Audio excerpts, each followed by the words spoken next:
What's up, everybody? We are here at METROCON in Tampa, Florida, Tampa Bay Convention Center. What's going on? Husbandos, waifus, zezamus, everybody. I'm Bowie. I'm joined here with Foxhound. Foxhound, how you doing? I'm having a great time. This is my first METROCON, and I'm just absolutely loving what I got out here. We got over 50 entrants in the Tekken 8 bracket this evening in the middle of the METROCADE. Had a couple of our Orlando killers coming down here. I'm really excited for y'all to see them. And a couple of Tampa guys trying to come out as well and defend their home turf. But I do think that Orlando has got it. You know, an Orlando native myself, I'm a little bit biased, but is what it is out here. I mean, I as a Tampa native, you know, I think I might share. He's sorry. He's about to be sorry. I used to live in Tampa, believe it or not. It was yeah? about 25 years ago. Thank God. You know, we learned from that. I love the city. Actually, made it out. It's much more metropolis style, and much more. The city is much more walkable than like Orlando is. Oh yeah. You know, so I love that. I love that kind of thing. For sure. And speaking of walkable, this entire con is just everywhere you go. There's something amazing to see. I was at the cosplay contest earlier with the craftsmanship contest. Dude, the cosplays this year are crazy. Yeah. I've been seeing a lot of Has-Been Hotel, Hell of a Boss kind of stuff going on. A lot of fighting game stuff, actually. Just some really... Oh, and the amount... I could not turn more than 30 degrees without seeing a One Piece cosplay. Yes. And I love it. Absolutely. And first up, we have TNS, Tampa Never Sleeps, Rel versus Poor Frog. Now, earlier on when we weren't on stream here, Rel and Bowie and I had a little bit of a Tekken Ball exhibition, and Rel stomped both of us, so I'm really hoping that Rel gets his comeuppance here. Hope he gets slapped down and get a little bit of humbling, but, you know, I hope it's a good match no matter what. Absolutely. Unfortunately, his opponent is not going to be a ball this time. It's going to be Poor Frog's King. Starting off with some strong lows, though. Ooh, that's a good one. Oh, I like that option with the throw at the end. You're playing a grappler. You got to be grappling. Yeah. Always be grappling. ABG, 100%. Okay. Rel got them combos. All right. Taking the head off, getting over to the wall. I like it. Ooh. Great mix. Counter Nice. hit right there, so you got hit by both of the hits. Nice. Very good. Oh, nice whip punish on the armor. Oh, we just straight up take the chainsaws out. Put the fear in them. Oh, yeah. Ooh, crouch throw. Oh, and the Shining Wizard still up against the wall. A little bit of sidewall action. Ooh, another counter hit. Rel could have got a bigger combo off of that, but, you know, we get there. Lots of knockdowns are happening, though. All right, counter hit again. It's the lows. The lows are coming out really strong, and you can see that Poor Frog is using those power crush options, which are going to be eaten up by those lows. Ooh, that's the NG Obscure special right there. We know it very well. Oh, the Rage Art, actually the perfect time. So remember, the lower amount of health that you have, the more that your Rage Art does for damage. So perfect opportunities right there, honestly. Yeah, that's going to be a clean, like almost 50% health right there. Regaining a little bit of health back as well, so we can eat a poke. Oh, I like this sitting at range. Wow. Oh, he was right. Commitment to the block. That's absolute respect for that one. Yeah, bro, you got when you got to call them out and they're like, I'm going to do it anyway. I respect the hell out of that. Literally, I'm going to pick rock. Bro, I'm going to pick rock. I switch block 100% right there. We do have to go back to... did we random back into the stage? Yeah, we have to random stage. Random select. It was random right back in the arena. It was random right back into the arena. Wow. They did it quick. Honestly, the load times for this game are incredible. It really is. Yeah. It is a far cry from what we used to have back in Tekken 7. What a beautiful thing that it is. But not quite as beautiful as this combo that we got over here. Ooh, the side throw. Yeah. Ah! Okay. Spring kick up. That's the chargeable version, which will actually give you full combo. Ooh, more of these knockdowns. And long range Rage Art. I think Rel was maybe smelling that one. Yeah.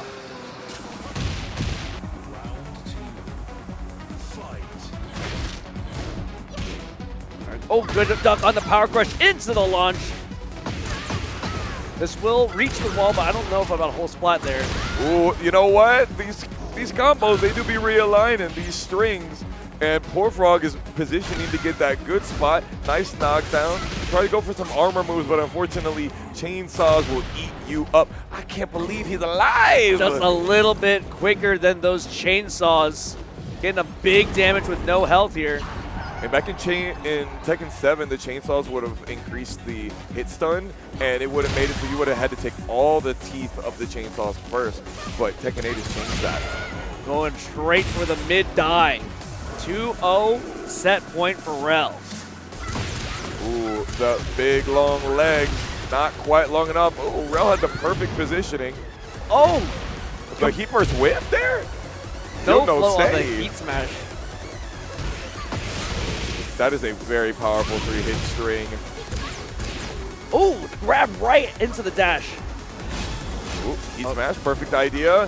Poor Frog trying to get in there with another Rage Art, but Rel says hold this head and get some exploding thoughts. This is a thought bomb right there.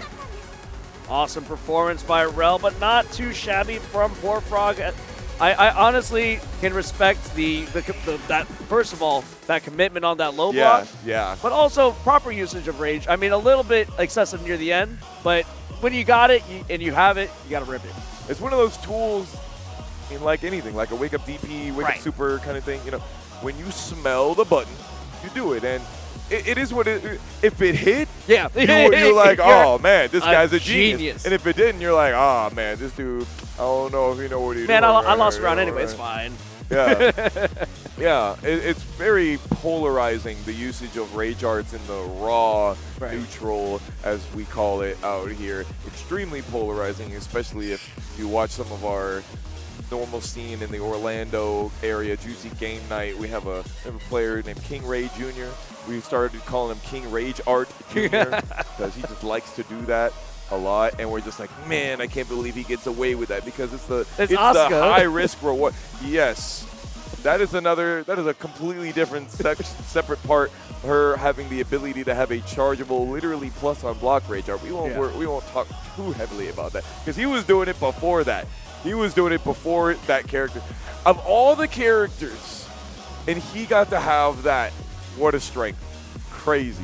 Crazy. We have lots of players in this bracket right here. Some of them have some of my favorite names. I'm going to pull those out here. We got E.T., Vroom Vroom, Vroom Vroom.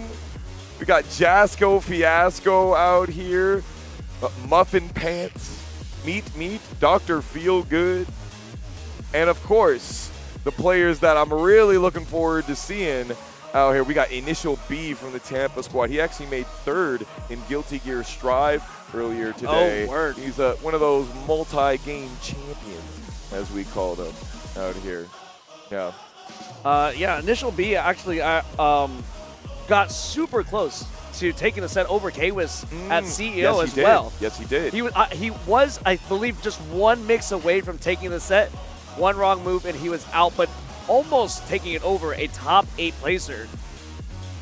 That's right. Yeah, K-Wiz did make the top 8 in that bracket. He made it on loser's side. K-Wiz, a European Hwarang player. For those of you that are a little less familiar with the international scene of Tekken competition out here, this is an official Tekken World Tour dojo. We made it over the, I believe it's a 46 or 48 entrance mark. And since we made it over that mark, we had the ability to have the players that are here qualify to be able to gain points for the overall tour and maybe possibly qualify to be able to be in that top 25 and make it to the finals near the end of the year.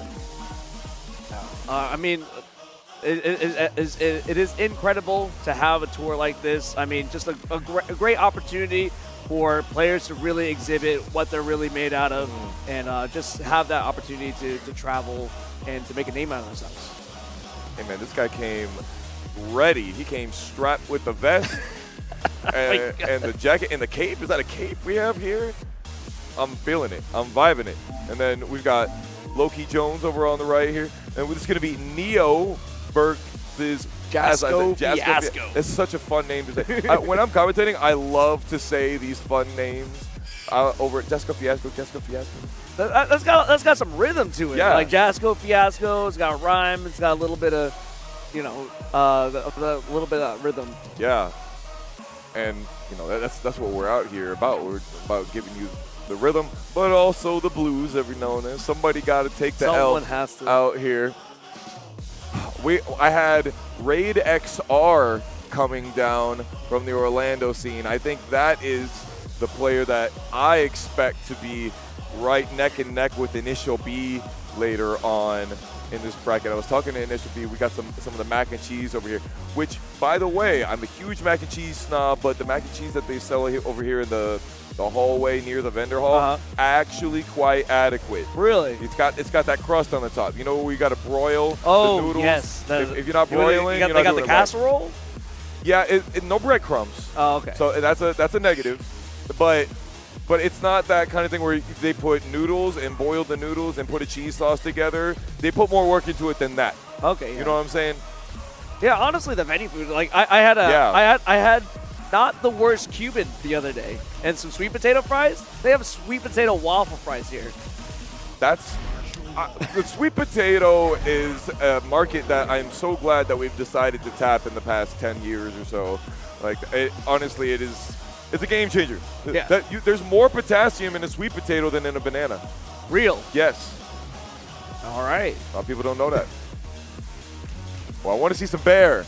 Give me that bear. Give me that. I want to go to eat some bamboo. I want to go to the jungle. The bear will fight the law, but who will win? I'm really waiting for Lei Wulong to come back, man. You started the game with Bruce Lee and not giving the Jackie Chan. Right. They did that with Tekken 7 as well. My theory is that Lei Wulong is just maybe a little bit too complicated. They want to figure out what the game's direction is going to first before that. But neither here nor there currently. We got Law versus Panda, Neo versus Jasco Fiasco. What is that first going to be? It's better be a back one. No back one from the bear. Committing to that jab combo though. That's launch punish, isn't it? It is the G-Clef cannon, 100%. Ooh, there you go, sweep him. That's right. Get some tornadoes, extra hits on the end of that. There's the legend kick. Feeling it. Ooh, the run-up block. I like it. Still got tornado here. That's a hard wall break there, so they need to do that same kind of wall combo again. And when they do that, they'll be able to extend the combo just a little bit more. Oh. There was the back one, but maybe not where you wanted it. Yeah, not enough health to take that damage there, but honorable. You know, you see the gap in the string. You got the armor. Oh, get the launch here. Docking. Oh, there it is, that second hit, that flip kick. And Neo's doing a pretty good job of getting all the way over there and using these very dopamine-inducing moves. Whoa! Got a side throw, big damage. Both characters have Rage Art right now, but this launch could just do it, especially finishing it off with a Rage Art. Tornado allows you, so the flip kicks are a tornado move, and that allows you to extend your combo a little bit longer. It really lets you get these big moves, more damage, like this Rage Art right here. I'm loving the style that I see from Neo right now. Rawr. Instantly going to the heat smash. Ooh, yeah, do it again. Oh, yes, the Salmon Hunter. I love it when they wind up on him. All right, we're just feeling each other out. Get the blocks in. Oh, and a nice whip punish by Neo. These combos are like, they're really simple, but look at the damage that's being done here on just a couple of flip kicks. Oh, and the nunchucks, because Jasco Fiasco tried to do the spring kick. Yeah. This is scaled pretty far into the combo. This Rage Art should do it. I think so. Yeah. Now, Neo has way more health. Ah, no, because he's so much health that he's past the Rage Art amount. So the tiniest amount that the Rage Art could do is what happened, but still, they clutched it out. I have been a bear player, and I have absolutely had that same thing happen to me, where you do the 1+2, which is the unique getup, and then it makes you get up in Honey Bear stance backwards. It is, you're like, oh no, I'm killing myself. Oh yeah. And so we're just getting back to the random select because as we mentioned earlier, we are going to be following the Tekken World Tour Dojo rules. First to 2, all the way up until winners finals, losers finals, and grand finals, and then it will be first to 3. But the only other major rule is that they must pick random stage every single game. Yeah. As opposed to last game in Tekken 7, where they were able to kind of gentlemen's into a stage if they wanted, or they could counter pick a stage. Right. But I think the stages here are a little bit like pretty polarizing, especially with wall breaks, wall bursts, floor bursts, all kinds of ways to extend combos. So keeping it random and not in favor of any characters, really smart for this Tekken World Tour. It's polarizing because I think a lot of the stages are very different. Like, for example, 2/3 of the cast have a heat smash, which will break wall. Yes. And then the other third have a heat smash that will break floor. So you would think that it would be an important thing for your character to be able to get a stage that if it floor breaks, you want a stage that has a floor break, right? So a lot of the big competitive players, the pros and whatnot, have been talking about, hey, I would like this back, but nothing doing. The rules are set in stone, at least for this season so far. Neo is now on the Fallen Destiny. Check out the waves in the background. The tides are shifting. Let's see if the tides will shift for Jasco Fiasco here. Getting that heat smash. No mix on the Oki, unfortunate. Oh, Neo just said, I know you're not going to do the third hit of that string. I love it. Step on the times. J's. Oh! A choice. I mean, he power crushed knowing that a potential third low could come out. Right. So that's not great, but the command grab is actually going to win over that power crush every single time. Yeah, it's the interesting rock, paper, scissors system that they introduced in this game. If you do an armor move, the grab is guaranteed. It cannot be broken. And normally, these moves can be broken. It's a little bit difficult. You got to train that for a little bit. We're heat engaged here. Jasco Fiasco with no resources left. Just about to be in rage. Ah, break the back. Ooh, perfect timing. That's one of the faster heat smashes in the game. And Jasco Fiasco goes for the rage art and catches it just in time. An interesting choice by Neo. It looked like he was going for a jab check, but instantly pressed another button to eat that rage art. Yeah, there was a distance issue right there on that second button. You're right. Ooh, nunchuck counter hitting, and already Jasco Fiasco is in a wall disadvantage, but they're fighting their way out. Get a little bit of a relaunch there. Big wall pressure. Oh, holds the heat into heat smash immediately once again. The 3-hit string will launch on counter hit when the other person is pressing. Just like that move right there, the down 2-3 will also launch on counter hit. And Neo just needs one more little wall combo, and they landed. Let's go. Neo on set point here. What can Jasco Fiasco pull out of the bag to make a difference? Ooh, the wings dragon flight, 3+4-4. There's the flip kicks and more of this wall combo damage. We got to step on them, but I feel a little bit disrespected about that. I paid a lot of money for these bear shoes. Counter hit into the jab combo launch straight into the rage art. We're going to get on the board here with some damage. About 33% knocked off right there. Ooh, yep, trying to get in close there. Oh, they traded on the grab. You don't see that animation very often. Oh, good mash. He floated and had the ability to keep going, but they didn't run up far enough to be able to get the rest of the combo. So Neo was able to clutch it out after the combos dropped and win that one 2-0. Very clean by Neo. We got some very clean combos, some great whip punishes, some great neutral. I mean, Jasco Fiasco, you know, has some great choices here and there, but unfortunately just couldn't come up to snuff. I like the 1-1-1s. You know, there's a level of disrespect that you must have, and Neo clearly knew that as well. He's stepping on them toes like it wasn't a 700-pound bamboo-eating endangered species in front of him. I mean, bears do not come from a place of respect. They're all about just betting that your opponent won't. Yes. No, that's true. That's true. And it used to be that this character, like that jab string was one of the stronger things that they have, but now this character has just done so much leaps and bounds. I was playing them in Combo Breaker. So when I was in Combo Breaker, I'm a Yoshimitsu main. I don't know if you know this, but I played Yoshimitsu for like 4 or 5 years. I played Bears for 1 month, and then I made it to Combo Breaker, and I made it out of pools in Combo Breaker playing Bears.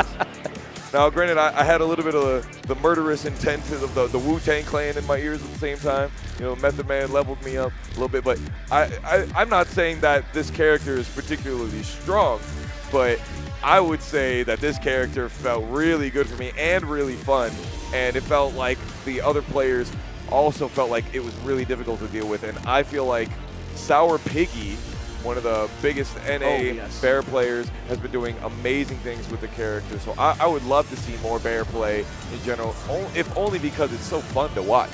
Yeah, Bear is such an exciting, because there's so much momentum shifts when it comes to Bears. That huge damage, those crazy, weird hits they get sometimes. Yeah. It's just an insane character. When they like, yeah. and I love winding up on people, bro. So that wind up low, we only got to see it one time in that set, but it's over half a second long. Yeah. So you can always react to it. You should be able to always react to it. And then you can charge it up even further to get it so that your opponent has like extra chip damage or something that it takes. And so when you see that your opponent like starts reacting to it and starts bugging, like, oh, so now you want me to wind it up on you. So it's a really fun mechanic that they added to the character, and I feel like you can do it at just about any level of play. And because of that, even though it's like, oh, it's reactable, I'm like, but we added layer 2 to it, so if you can react to it, you got to be on your game even more. Yeah, I love the layered mixes that Tekken has, especially the Salmon Hunter mix and the mid one. There's like the 2-hit mid, are we talking about? Yeah. I feel like they've been doing that a lot with Tekken. If they've decided that there cannot be one way to be able to get out of something. Yes. And I think that is an extremely important thing about Tekken as a game. I'm going to call it a genre of games because, you know, it's a 3D fighting game, and sidestepping is usually honestly not what they say. This is how we want you to get out of this. They give you multiple options, multiple different wake-up options, multiple different ways that you can power crush and armor and low crush, evasion, and whatnot. So that's one of the reasons that we love Tekken so much, is because we always feel like there's a way that we can creatively be able to choose our own options to defend as well as attack. Yeah, I mean, reaction times and like knowledge are all well and good, but being able to choose a risky, kind of lesser known option always excites the crowd. Next up here, we got Unbound Valor versus IRS. Ooh, I hope he paid his taxes. Dang, man. Shoot, I hope I paid my taxes. I wasn't really expecting to see the IRS here in July. Oof. I mean, we are a few months out from tax season, but you know, he's coming in for the audit. You said we're a few months out from tax season, but what about tag season, bro? You think they could add a tag element to this game? It should be easy, right? All of it's there. I would love to see that, or at least a team battle. You know, they used to have team battle or handicap. Remember how you could handicap? Yes. You know, I want that back. Some of my homies at home, they could use a handicap. You know what I'm saying? Let's see if one of these guys right here has the ability to handicap their opponent, though. IRS versus Unbound Valor, Martial Law versus Jin Kazama. We are getting another long stream here, and a Jin player at that. We are keeping some space. Oh, we're actually experiencing some.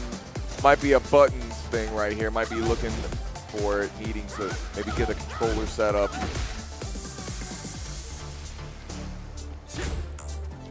We got our production team on it. They'll rock it. Trusty old Tampa Never Sleeps crew. Yeah. All right, so one of them is going to walk forward just like we saw in the last match. And yeah, they're going to change the controls. And so what you can't do when this game is in tournament mode is pause the game, which would allow them to go and change their controls. And I know that there are some games where you can hold both of them hold pause, together, and it'll let them do that. Yeah. No, we've just had way too many Evo moments that have become disasters as opposed to hype creation. I mean, so I they created this mode. I think having that kind of like nuclear option where everyone turns their keys at the same time Yeah. to get to manually get the pause menu like would be that ideal, nuclear but Yeah. but yeah, I mean, all is well fair. I mean, you don't. That's the last thing you want to do is be in a serious set, and for some controller out there that's not yours, just pause the game, or for you to pause the game, just like. I mean, everyone's playing on sticks these days.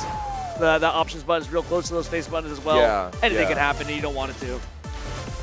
And everybody's got their own fancy schmancy stick.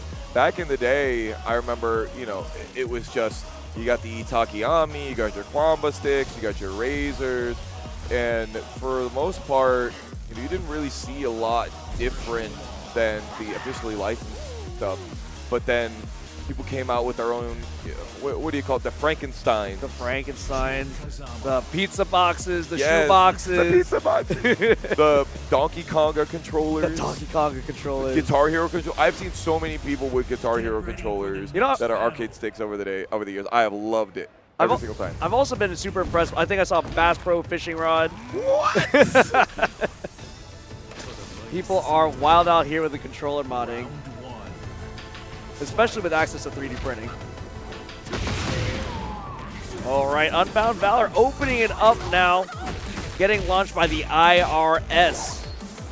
Not going to complete the combo, though. Ooh, Unbound Valor trying to go for the Omen stance, but they were a little bit far away. Usually you want to do that after like a wake-up setup because it is very small range for it. IRS just going straight through with the Dragon Cannon, that armor move, that long side kick.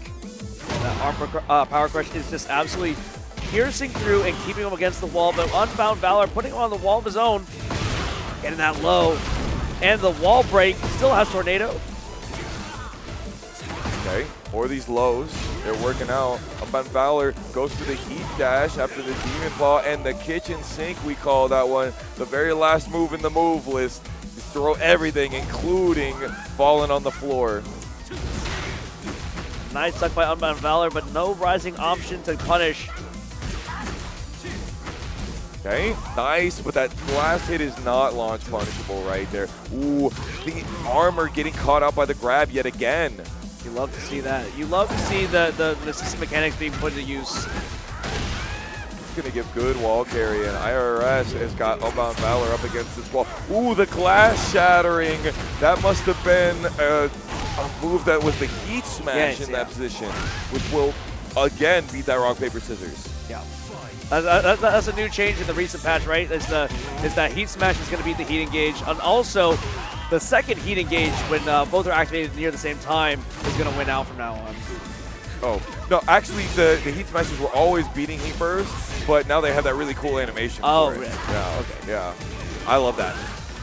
I think it really adds. You got that Stone Cold going on. Speaking of Stone Cold, it looks like IRS is putting Unbound Valor down into the freezer, trying to put him on ice. One more game, and they can move on further into the bracket. Man, I love the inclusion of the nunchucks being in Law's Yeah. moveset, because like nunchucks are such an iconic Bruce Lee tool to use. Absolutely. And it's just beautiful. Just using it for the Oki, been using it for you know, great whip punishes. Yeah, the Enter the Dragon. You had, what was the final film? Oh my goodness, where he's in the pagoda.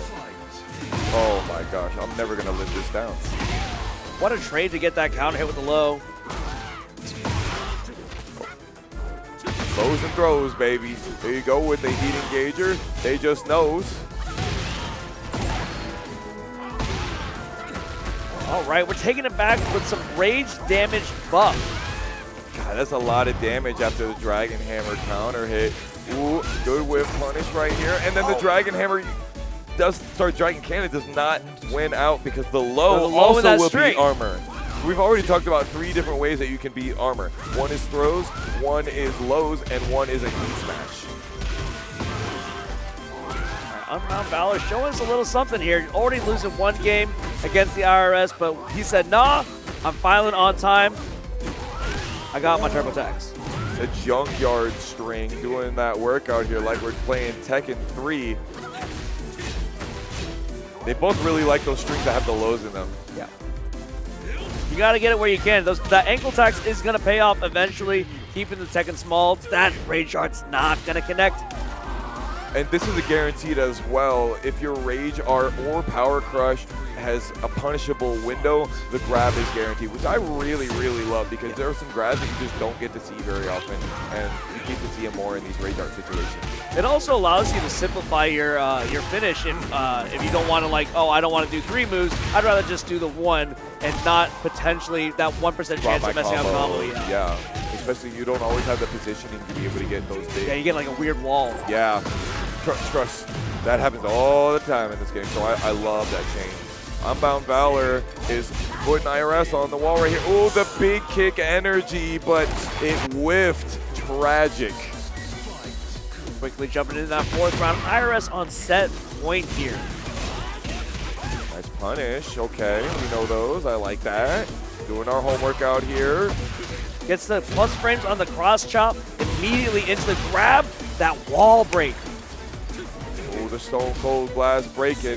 Unbound Valor really made a good guess on the timing, but IRS backed up and gets this wall combo. Could possibly get a situation where they're in advantage and be able to close it out, but they didn't break the throw. Unbound Valor really relying on these throws, and they are paying off. Final round for game 2. The Darkwing uppercut, that is launch punishable. IRS got something off of it. We take those. These throws are happening all over the place here. And the spring kick just continuing to rush down. And Unbound Valor takes it. And we're going to go to a game 3, Bowie. Game 3. The nice usage of the low string to close out that round and get that game 2 in the pocket. What do you think has got to be the change for our homie IRS? Honestly, you just got to be able to break these throws, man. He was doing a great job, but it seemed like as we were progressing through that game, less and less throws were being broken, and he was eating that damage. Yeah, get started with the down 2-3 counter hit string. Hey, he's got some micro dash combos right here. This is some nuance that I'm seeing with this play out here in METROCON. I love what I see. Really nice optimized combos. Get into wall blast, get a little extra. Nice whip punish with the nunchucks once again. He felt a certain type of way about that last game. I'm sure of it. That's a 21-second perfect right there. We've got some speed running going on over here in our METROCADE as well, and I think IRS wants to be a little bit of a part of that. Yeah, for sure. Getting those Kung Fu hustle toe crushes. Don't get me started on couple. We're about to be best friends, boy. Ooh, the side throw. I like it. And they went to go for another throw, but maybe we're a little bit greedy. You know what is also an interesting mix to have that command grab, but also just throwing, because not everyone can see hands. So throwing in a normal grab here and there is also very key in putting in the mix. And they are homing now. The command grabs are no longer homing, but the generic grabs, or the 1 grab or the 2 grabs, meaning the left hand or right hand grab, are homing now. The IRS is getting on point with those, though. He's locking in. Oh, for sure. Now, this is the difference maker. He is 1 round once again off taking this set here. Hell sweep. Hell sweep number 1, but the Omen stance doesn't get punished. Oh, gets the grab on the power crush once again. Does he press here? No, no pressing at all. And then the British Bulldog, the Noogie, finishing it out with that throw. That one was unmitigated gall between the two of them. Just, you know, I cannot remember when I saw so many throws getting thrown out, and I watch a lot of King play. All right, that was exactly what he needed, though, because IRS was throwing out so many of those armor moves, you know? Yeah, for sure. I mean, tons of throws, you know, seeing that Law does have some really great power crushes. So using that to the best of his ability. But like I said, the IRS was breaking those throws and really controlling the momentum of the game because Unbound Valor was not able to get that damage. Yeah, they were using the lows really well, too, the lows with the strings. So Unbound Valor using the jab low string, which is going to counter hit in those armor situations. There was so much usage of the armor. I feel like I see, back in Tekken 7, Kunimitsu's armor move was, and Lucky Chloe's armor moves and Asuka's armor moves were used a lot, but I feel like overall you didn't see a lot of armor move usage. But now, yes, now it's like not it's safe if not plus. Depends. It is going to be high, but I mean, it's so quick. Yeah. So you have Heat Burst, which is a universal armor move that's +1. Which really all that matters is that you're plus. Yeah. Right? I know that not everybody listening to the stream is necessarily looking for those small numbers, but having a move that absorbs a move from your opponent and allows you to be at advantage once it works, and that puts you into heat, which is essentially an install that allows you to get even more power. That's very strong, right? And actually, I think we saw a lot of the regular power crushers, which are much more punishable and don't put you into heat in our last set right there. But I think we're going to see a lot more of the Heat Burst from here. Here's my man, Raid XR versus Zengatsu up on the main stage. And he's up there with his leverless, my man Raid XR. Let's see what he's got going. Finally, a little bit of action for me. Zengatsu rocking that Azusena, but Raid XR on the ball. Getting counter hit on that down forward one string already. That's a big combo right there. When you are fighting an opponent that you've never played before, you see their first combo, you're like, what kind of damage can this person do to me? And you see Zengatsu doing that work to you. Yeah. Raid XR goes, oh, we doing that? All right, let's get it. Oh, we're pressing. I see. Oh, nice movement. Getting that homing move out. Yeah, I had a big counter hit launcher there. He couldn't pick up the combo, but we get those eventually. I think just displaying that level of movement already, getting that huge whip punish. It looks like Zengatsu might be shaking his boots after that perfect. Yeah, he's definitely trying to get his game being played right here. That is not a launch punishable move right there, but the move that Zengatsu did to try to punish it was launch punishable. Raid XR clearly does his homework. Okay, and then the heat here. That, oh, 2 grabs in a row. Not quite getting it. Goes for the third. It wall splat from that far away. He could have actually got combo. Maybe he's not so used to having that because this is not actually his main character. Really? We'll maybe see his main character later on. I won't spoil it for you. But the main character that he plays has very similar style for it. A lot of quarter circle movements. Like if you ever played Street Fighter, there's a lot of, Hadouken movements that Paul has, as well as Raid XR's main character as well. So I think it makes a lot of sense for him to be playing that character currently. And the character also did get a lot of big buffs recently. Oh, yes. Yeah, for sure. But hopefully Azusena gets a little bit of buff here. Going into our home field advantage in Ortiz Farms. We got alpacas, we got tourists, we got aliens. All right, folks at home, keep seeing if you are able to count how many alpacas we slap in the middle of this stage right here. They will be bouncing around. Using that signature running 3-2 to get some pressure in. Oh, that's one. They're guard. Ooh, the sway back fours, those big kicks to the temple are doing a lot of work, but Zengatsu's got those strings ready to lock. Yeah, he's been getting a lot of reward off of those counter hit strings. Oh, you can hear the rib shatter. Wow, that rage art there is a very interesting option. I'm not sure, maybe he was doing while standing 1-2 and got down forward 1+2 instead, but I like it regardless. Ooh, there's that uppercut, the Phoenix right, as I call it. Character's name is Paul Phoenix. Yeah. I think Zengatsu would object to getting hit by that.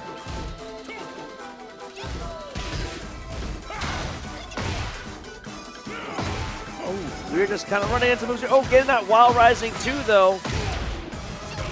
We see that Zengatsu can get combos. So eking out every bit of punish we can while it counts. Yeah, I think Zengatsu was trying to go for a guaranteed follow-up up there, but maybe was a little greedy trying to catch Raid XR getting up off the ground. And I expect to see a little death miss here at the wall, but oh, it wasn't right. And jeez, the skyscraper launcher, buoy. Getting the plus on that heat smash, and with that mix, getting a huge launch to finish off that round. Okay, yeah, Radix are not really worrying about ducking strings right now. However, he is getting duffed by these things out here. Sheesh. Gets caught pressing, eating that down forward 2, up against the wall, in a corner. Plus range on the heat smash, not looking good for Raid XR. Breaks the throw. Ooh, the corner, one of the worst places that you can be in a three-dimensional game, and Zangatsu takes advantage of it here. Instantly, the power crush on round start. Did not take the heat engager option guaranteed there. Ooh, the trooper roll, also known as the neutron bomb, exploding Zangatsu's health bar. All does not have to put in a whole lot of hits to get that damage. No. Sidestep the death fist. Eats the shoulder though. 2-2. Raid XR on set point. He is known as the strongest in the universe for a reason. Ooh, almost got that, and then the back 3, that is a 14 frame launcher, one of the fastest launchers in the game. Ooh, the heat burst stuff, the heat mechanic, but unfortunately we weren't able to get that knockdown. Oh, and the demo man. That's 3 for Raid XR, moving on in our bracket. He hit him with the classic right there. That one has been tale as old as time, song as old as rhyme. Paul Phoenix in the shoulder after the 4-4-2-1. I love that one right there. That shows some legacy knowledge. Raid XR coming out here all the way from Kissimmee.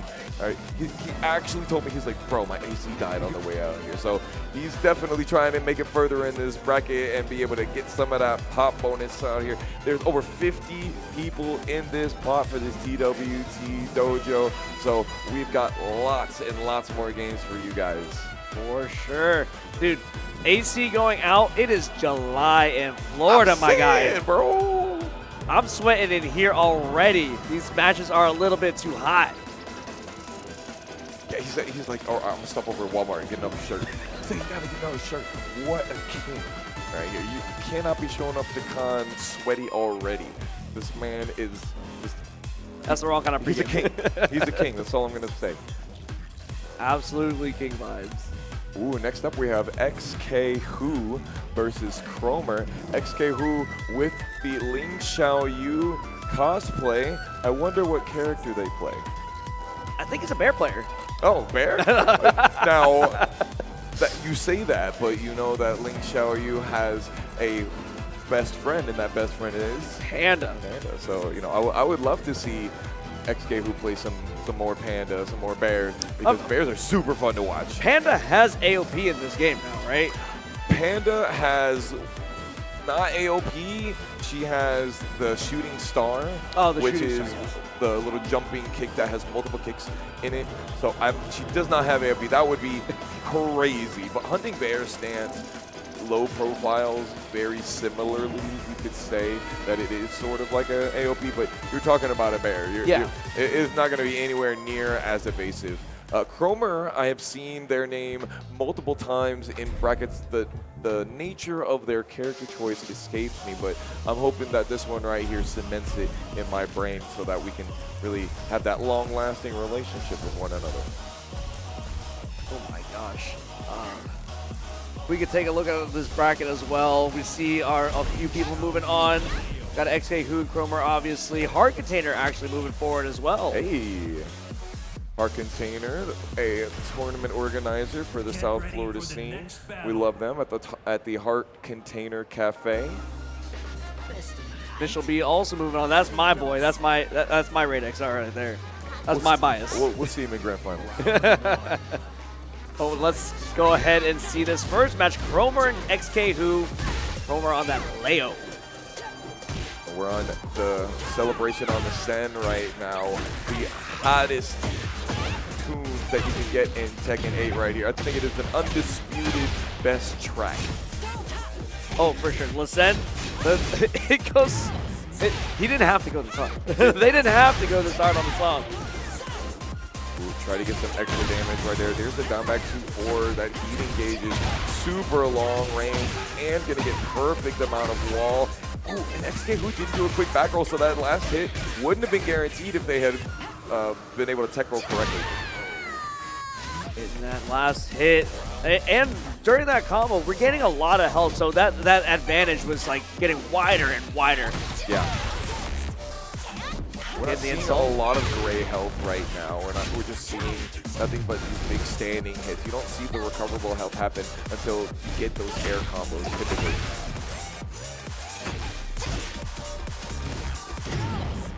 All right, he engaged here, but gets launched, does not respect the plus.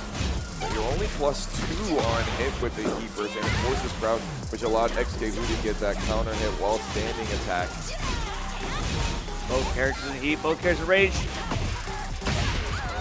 So that heat smash right there where she jumps up in the air and does that's shooting star. Nice. So that's what Panda has as well.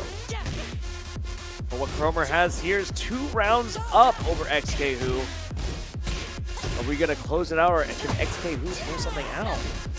XKU was just a little off axis on the up 4-2-1 string, and it looks like they're going to take advantage of that. Leo has some really great mix and some great damage, but Xiao Yu, mix monster, lacking in damage by just a little bit. So it's gonna be. We're not seeing a lot of that yet here, right? We're not seeing the heat smash that will really give this huge mix where they're Cromer just standing still menacingly. Oh, and the low parry. Clean hit off of it, getting around, getting on that board. Instant down forward, 2 off the round. That down forward 2 has such great tracking. XKU being so evasive. Ooh, the run up into the snake edge, that long low. Could be really difficult to see after a heat engager because the startup is happening when the camera is coming back. Kind of a cheeky maneuver.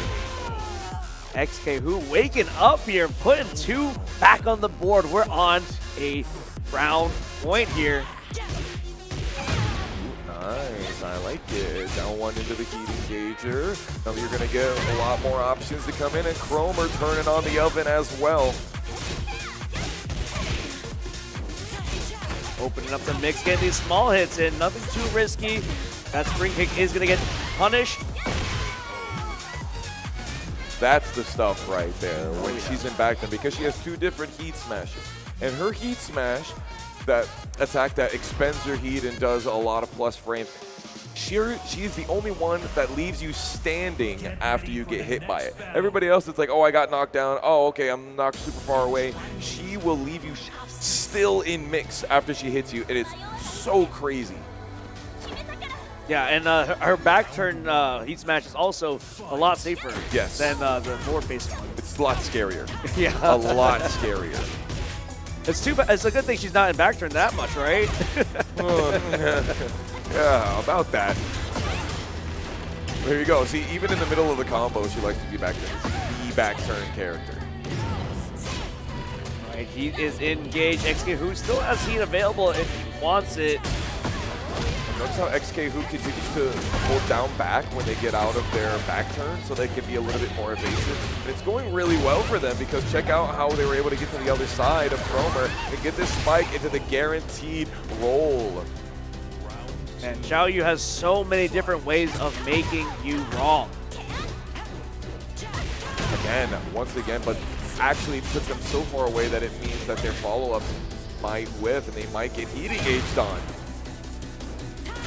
I love when people go for the heat engage off of a move rather than the raw heat, the heat burst, just because you get all the way from downtown getting the wall break. Does not get the full combo though, and punished with that, her own down forward too. Rage is online, lots of damage, put it on the board. Wow, the realignment on this combo. XKU is really showing out right here. Oh, Cromer sidestep left, which is the correct option, but unfortunately they couldn't use a counter hit tool to be able to close out, but they do get the jab string into the low and get that last bit from XKU. Very good stuff right there to stay clutch. Yeah, super close to losing that round, but a great mash to get that last bit of damage out. Nice. A little bit of hit confirms out here. We're showing out at METROCON. I tell you what, people play this game out here.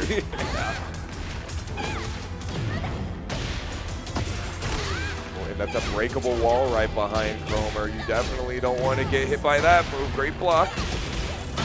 That donkey kick is so deceptive. You want to punish it so bad. Oh, yep, that's like delayable string. Right when you think it's over, the third hit comes and palm right into your chest. Quick little shock to the shin is going to put XKU on set point here.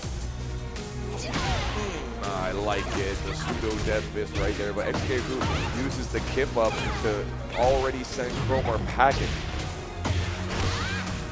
This is off of a spring kick. Yeah, that was a lot of damage. Now, still there's a lot of gray health here. You can see the heat is doing even more. That's recoverable life, but that means you have to be oppressive. You have to be aggressive and have your move get blocked. We are working on regaining that health, getting the punish on that though. Just those little tiny hits. And that move right there, one of the fastest moves in the game, the Great Wall, it's called. XK who uses that 8-frame startup attack to finish off the round. Let's go, XK who. I really liked what I saw from Cromer there, man. I really liked the Leo. I liked the usage of the down back 2-4. I liked the usage of the Lightning Glare stance. It just it's very difficult to deal with XK who. XK who actually came down to Orlando GC game night like 3-4 weeks ago or something like that. Blew up our entire bracket, and literally it was like the only week that I missed that, like this entire month. And I looked, I was like, bro, who is XK who? And the people that were like, that's what I want to know. I mean, you always got to be scared of the person who's dressing up as their character. There's a lot of love and a lot of just symbiosis there, just cooking up this synergy. Yeah, there's a lot of people that actually have felt like they don't have their character, you know, and so when you have somebody that vibes so well with a character, it breeds passion, and passion breeds strength in these fighting games. If you know anything about Tekken, it is extremely deep. You've got to have love for this game if you're going to go far in it, because the knowledge checks are Mariana Trench levels. Oh yeah. I mean, there are players at the highest of level in a character crisis right now because they're missing characters that are not in this game that were in 7. But also some changes have left these people kind of lost in choosing a character as well, just because they function just a little bit too differently. So people are broadening their horizons, but you know, having that devotion to a character really unlocks a dedication to learning more. Yes. Yeah, and people that don't have their character that they used to have some people are having a hard time finding a new character, but a lot of them, like myself, I kind of fell out of love with Yoshimitsu in this game. For me, he lost a little bit of creativity with some of the things, but I found Bears, and I was like, oh my gosh, just learning this character is so incredibly fun, and I think Tekken 8 is doing a really good job of teaching people Tekken. Ooh, we got some Yoshi play from Butterbones out here. My new favorite name in the bracket, Butterbones, one of my favorites already. And I'm loving the cosplay as well. We do this thing out here. The Heartsteel set, that's a looker right there. Yoshimitsu versus Lalo. How is this going to go? A lot of people have been talking about how strong this character is, especially versus Law, where Law is often in a situation where he wants to do string. That is a max damage combo right here that we're doing on that low parry. So that already is telling me some things about Butterbones. Oh, and a nice spin to get behind him, getting that back combo. Yeah, score 1 for the Harakiri right there. I expect we'll see a few more of them tonight. We got a real Yoshimitsu player. Ooh, nice double flips. They tried to go for the sweep, but it was a low, and in this game, any low attack can get beaten by a jumping attack. Getting the heat engage. Good flash. Yes. The knowledge level of Butterbones right here is quite impressive to me. I'm loving what I'm seeing. Give a Yoshi a good flash, and he's going to take it all. A second round for Butterbones off this Rage Art. He's able to get the Dragonfly 4, which is that mid kick that has a lot of coverage. You just hold forward and you get the heat dash, and that allows in a full combo. Butterbones is already showing out so well, and using the spin to get away from back too, not even wanting to take the mix on the low or the mid. I'm seeing somebody who's really trying to make it far in this bracket right now. Oh, you're getting some damage in with the flea though. You're picking it back up though. Ooh, going for the toe stop again. power crush. Yeah, the power crush being beat out not just by a low, but a counter hit launching low.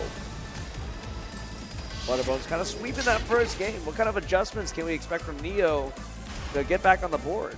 Butterbone, some of these people have not seen Tekken 8 in this METROCADE right here. They've got to see the Yoshimitsu Rage Art. I have a request. I need that Yoshimitsu Rage. It's the coolest Rage Art in the game. You guys will see why.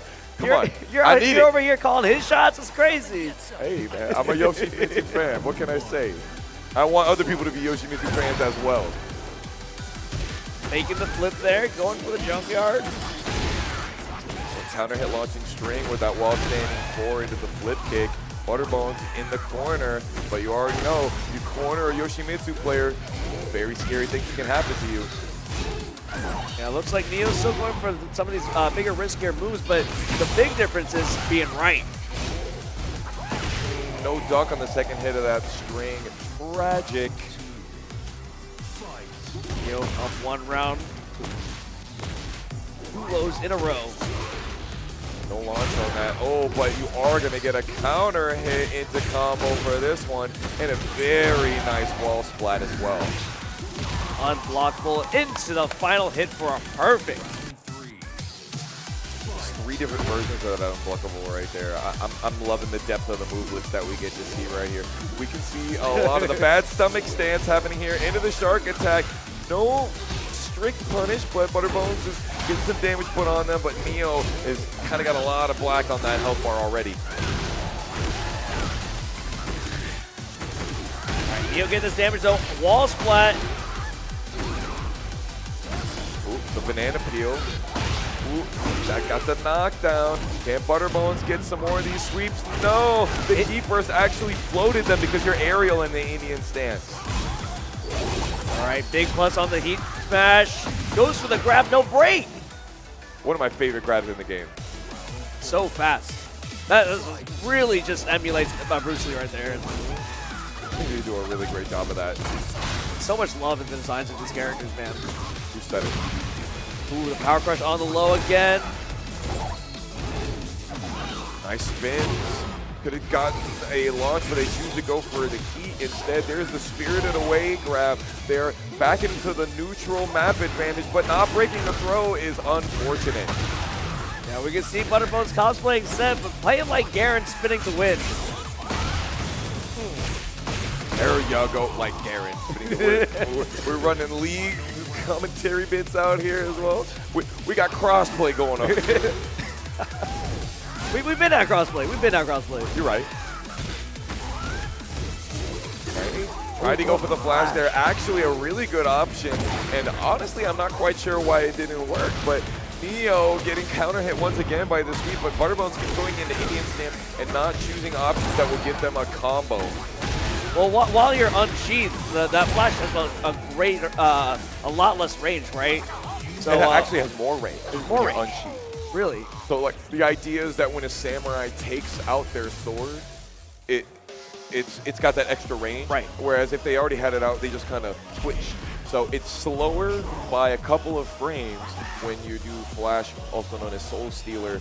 And I could do the numbers for you on here on that interaction, but all I'll say is I thought that throw was going to get killed, but it's all about the collision spears and the hitboxes and hurtbox interactions. Oh. But you know what it's all about? It's all about a game 3 out here. We tied up the game count on that last one, and now we're moving to King. Your son has betrayed you, Foxhound. No raise start is tragic, but you know, King is a hype character as well. One of the coolest spectator characters, if you ask me. Yeah, an excellent grappler. I mean, the grappler of all grapplers in this game, but also an insane counter hit character, getting tons of damage off of you pressing buttons. Likes to run the jawbreaker. We saw the first hit of that a second ago. Let's see if we'll see some more of it. Neo trying to get Butterbones on the corner, but Butterbones getting out of there and unfortunately goes through that wall. Like you were saying earlier, that having that heat smash to break walls, very clutch. Yeah, and it seems like any heat smash that can break walls will break a hard wall splat every time, because normally you would have to break the wall twice but it's not needed when you have a heat smash. This is another grab that's happening here, but able to break it. Second hit anyway. There's that counter hit on the power crush. Almost was able to mash out of that. If Butterbones had done a jab string, he would have got launched by the down 2-3, but nothing happened. And speaking of counter hit launches, Butterbones gets the big one right there. A little close to the wall to get a lot of damage off, but we're getting enough, even in damage from here, though. There's delay on that, into the tomahawk, and then the flip kicks gets armored through. I've got to say, Neo is pretty on point with these throw breaks. For sure. Oh, trying to go for the old macho man, Randy Savage. Ooh, yeah. Neo says, ooh, no. Just slapping him up into the final throw, getting a second round. That's a classic right there. Actually, King can only do a right-handed throw from that string. So if you know, then you can always break that one if you see that first 3 hits come out. Ooh, giant swing. This is going to hit the wall for a lot of damage. 70 damage, actually. And when you've only got 150 damage on the board in the beginning, that's a lot of change that you definitely can't afford to lose out on. Final hit is going into the Shining Wizard. Butterbones taking it 2-1. I think that Yoshimitsu and King are 2 sides of the same coin right there, so I could totally understand why Butterbones switched to the King. I feel like the throw game was really important there in that last game, huh? Oh yeah, for sure. Really just like kind of like chose the tempo of that match there, making Neo kind of think about those throws rather than actually being able to execute his game plan. Yeah, that is something that King does really well, because it's not just that King can throw you, because every character can throw you, right? It's about what those throws will do to you. It's about if that throw works, what can happen. And some of the throws that he has are faster than any other throw in the game as well. So there's that added extra layer. Yeah, and also, like you, also what you said before, those throws being tracking, it just really makes King such an incredible character. So when the last patch came out, 1.0.5, they actually deleted tracking for lots and lots and lots of the characters. However, they decided to keep the tracking for a lot of King's moves because, as we said, King's the grappler. So if any of his moves were to be those moves that could track that are throws, it was going to be his, you know what I mean? Yeah, for sure. I mean, like, talking about the functionality of his throws, just being able to floor burst, floor break, wall break, just being able to put you in all these situations, and also just being able to chain them into just more and more bonus damage. Like it almost becomes a single-player game to an extent. We do Florida first to 10s out in my area, and when we go online, we play long sets, and there's a Boston King player known as Montel Chilliams. And I saw, and I put a little counter on how many grabs were not broken in that set. And one of our top players, by the way, was unable to break 60 grabs. And I'm not saying 60 grabs were thrown. I'm saying 60 grabs didn't get broken. That's how strong King grabs are. You just do them. Yeah. And you do them and you do them because they're going to put you in good position. The worst thing that can happen to you if you throw out a grab is they duck it and launch you for it. But most people are not just ducking like that out in Tekken. Most people are going to break a throw before they'll try and duck the throw, because ducking can be just so scary when you get hit by those big mids, those big launchers, those big knees that King has as well. So, like, to your point, yeah, there's a throw for every situation in King's toolkit. For sure. We are going into our next match, though. Finally, my boy, Initial B versus versus Post. I'm so sorry. Excited to see what comes out of these two, though. What kind of stick we got there for Post? Is that a Tekken stick? That looks like the knee lever V1, if I have seen one before, and I believe I have. That looks like an old school TE. I'm not sure. You know, like the old the Street Fighter TEs that the Mad Cats used to have. Yeah. It looks like it has that same kind of casing. If I'm not mistaken, Initial B runs on the mix box. He can show us later. Now, I was kind of vibing with Initial B earlier. He was one of the first people I came in and saw here. He showed me his 3rd place Guilty Gear medal, which is around his neck. He's trying to get another one this evening. I told him, I was like, oh, I brought a couple of people from Orlando down. He's like, man, I'm going to have to work in this bracket? Man. Get ready for Is the Post from next Orlando? battle. I feel like I've seen the name Post, but it escapes me off the top of my head. So I don't see them at Juicy very often. I don't think I have. Ooh, we're gonna get some Brian Fury, another fan favorite as well. The cybernetic replicant right here, and he's got the Blade Runner kind of coat on here. One of my favorite customs in the entire game. You kind of look like Wesker, no? Yeah, that too. Yeah, like from Resident Evil franchise. Getting that throw, Initial B with a little bit of a lead here. And it should be showing us the strength of that 11 frame Punisher from while standing already, and put themselves in the lightning glare from being in heat to make that last hit of the Hell Sweep come out. Yeah, lightning glare, adding some follow-ups to some already existing moves and putting on a lot of damage. Sheesh. Yeah, that was off of a trade right there, and a trade actually counts as a counter hit for both opponents. And luckily for Initial B, that trade made it so that that was a counter hit launch, and we basically have a 2-interaction game right here. It was an excellent conversion from Initial B. I'm actually surprised that he didn't get it off that final hit. Yeah, for sure. You cannot kill with Heat Burst in this game anymore, which was an interesting change that they made in the last patch. But yeah, I definitely thought that there was going to be some more damage on there. I thought that was going to be done for Post at the end. Post is playing a lot of small Tekken right here, and Initial B is really backing off a lot. Nice mock kick knockdown for Post. And getting the follow-up on that OTG as well. Down 4-2 is going to land. It's got extremely good range, and Initial B has been really on top of the backdash right here to make that big elbow whip. Not taking the bait for the Rage Art, but eating the throw. That's going to take all 3 rounds for Initial B, going up game 1. Would you say that breaking throws is a necessity in this game at the competitive level?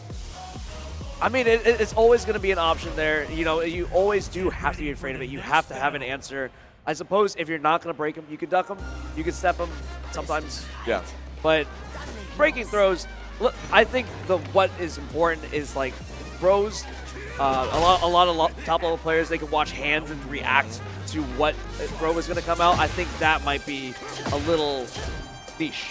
It's difficult, right? It's a hard one. You get about 1/3 of a second to be able to react to a throw coming out. And technically, you have longer than that because it's 1/3 of a second after the throw connects with you. So really, you get like a half a second to be able to hit your button to be able to break the throw. Initial B, speaking of which, is not throwing right now. Throwing Post into the corner. Does not get the launch on the stagger low, but is out of the corner. But for how long, I don't know. Dang, Initial B gets that round once more. Love to hear that music from Lacen, though, but can Post find a little bit of rhythm here to get on the board? And Post is using the jab quite a bit and just a little bit late on the punishes here. Ooh, Initial B trying to do that 3-hit string. Initial B's like, he didn't duck that last time. We gonna hit you with something here. And that down 4-2 being thrown out in the neutral again. The wall wasn't quite the right distance right there, but I think Post is gonna try and get up the wrong way 3 times in a row. There's a couple of moves that will do that, and Initial B using a really quick mid kick right there is gonna force you to make you side roll and get hit still. What in the good googly moogly boy? Oh my lord! Just side switching on him. A little bit of an auto cross up. Yeah. Nice lightning glare, gets that hell sweep, and then the stanky leg, that long leg of the law that will guarantee that extra orbital kick from sky high and put Initial B into winners quarterfinals. Ooh boy, we are moving swiftly through this bracket right here. certainly that is a name I expect to see in the top 3. I expect to see another medal on that man's chest later on this evening. You're absolutely right. Initial B has been performing since Tekken 7 at the very least. A notably strong King and Geeks player, so it is surprising when I spoke with him and he told me that he's playing Leo. Yeah. Which is just a great mixed character, very, very like well-rounded character, having stances, having evasion, having a good amount of damage. Yeah. There was a conversation at the end of Tekken 7 about Leo and just like how pound for pound their punishment, the small buttons that they can do, the quickest frame attacks, have some of the best knockdowns, some of the best damage, some of the best reward.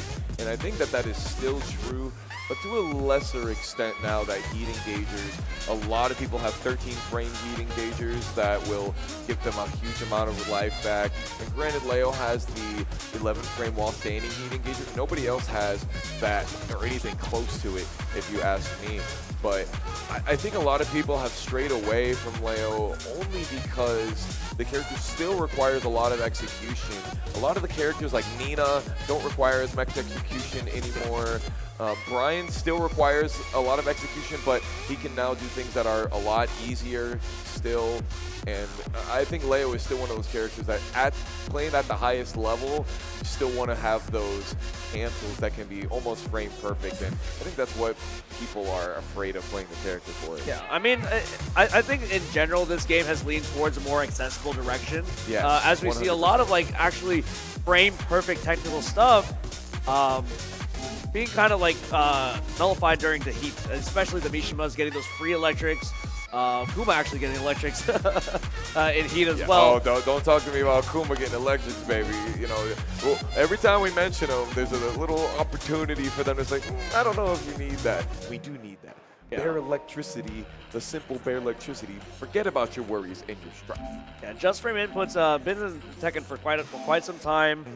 Lee also getting a huge buff on Just Frames, getting Just Frames automatically, but also being rewarded for those Just Frames if you actually hit them during heat. Yeah, lengthening that heat timer.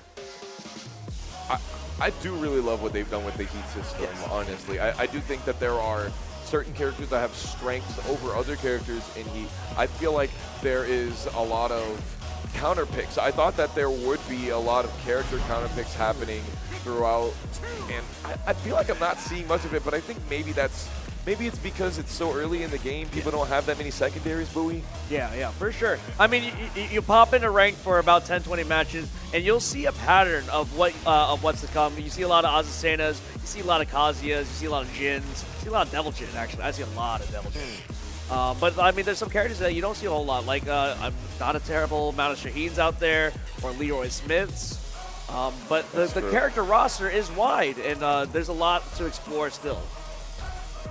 Yeah, and honestly, I've been talking to some of the international players, and they're saying, you know, everybody in this game is too strong.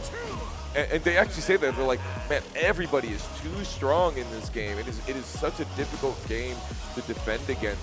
And you can see the aggression that the developers were describing when they decided to make this decision to create Tekken 8, to create this heat system is certainly at play. The momentum of this game is second to none in any other Tekken game. I remember at the very beginning, one of my friends who played Strive, he's like, hey, I learned how to play Tekken 8 because I played Strive already, because it's that level of momentum. Speaking of Devil Jin, we are seeing him go up against yet another Brian. D-Rack and Tay on the stage right now. I see a little Akatsuki versus Demon Slayer action. Only here at METROCON. Yeah. They're trying to go for the machine gun punches. D-Rack runs up here. Both of these players playing some extremely high technical characters in this situation right here. The execution is everything. Oh, going for the unblockable right there, right in his face. Unfortunate.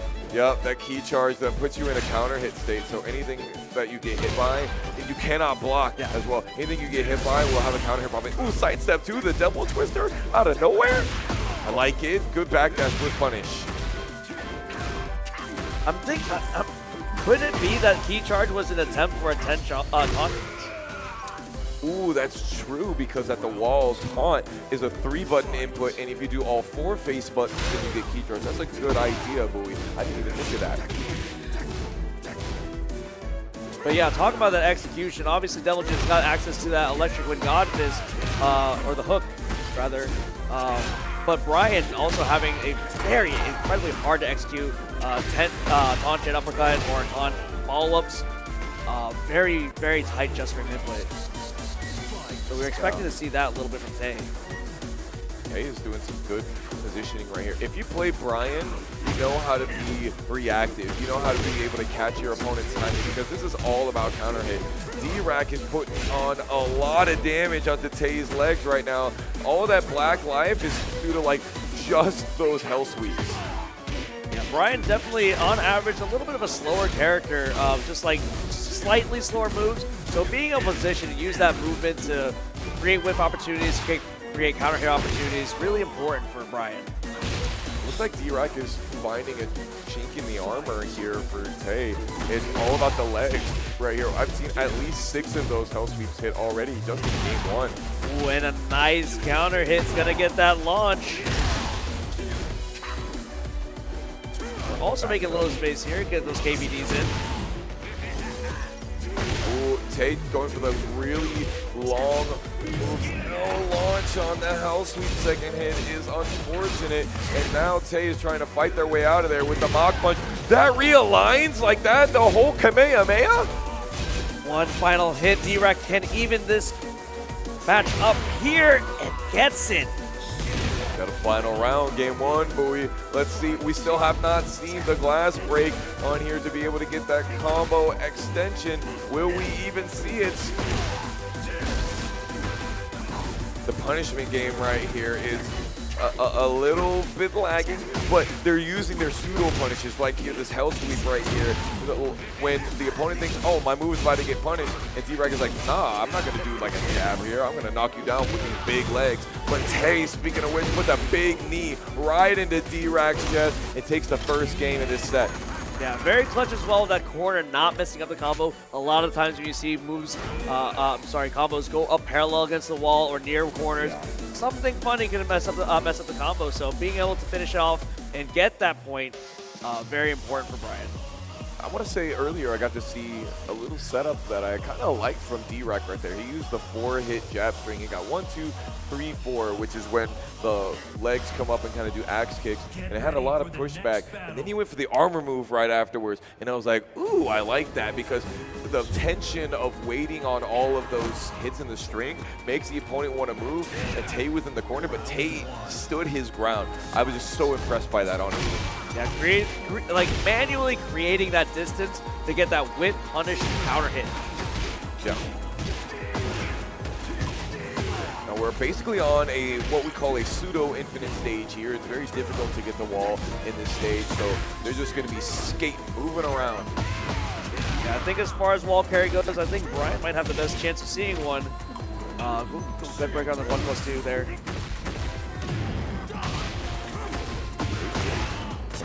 Bam, and just going through.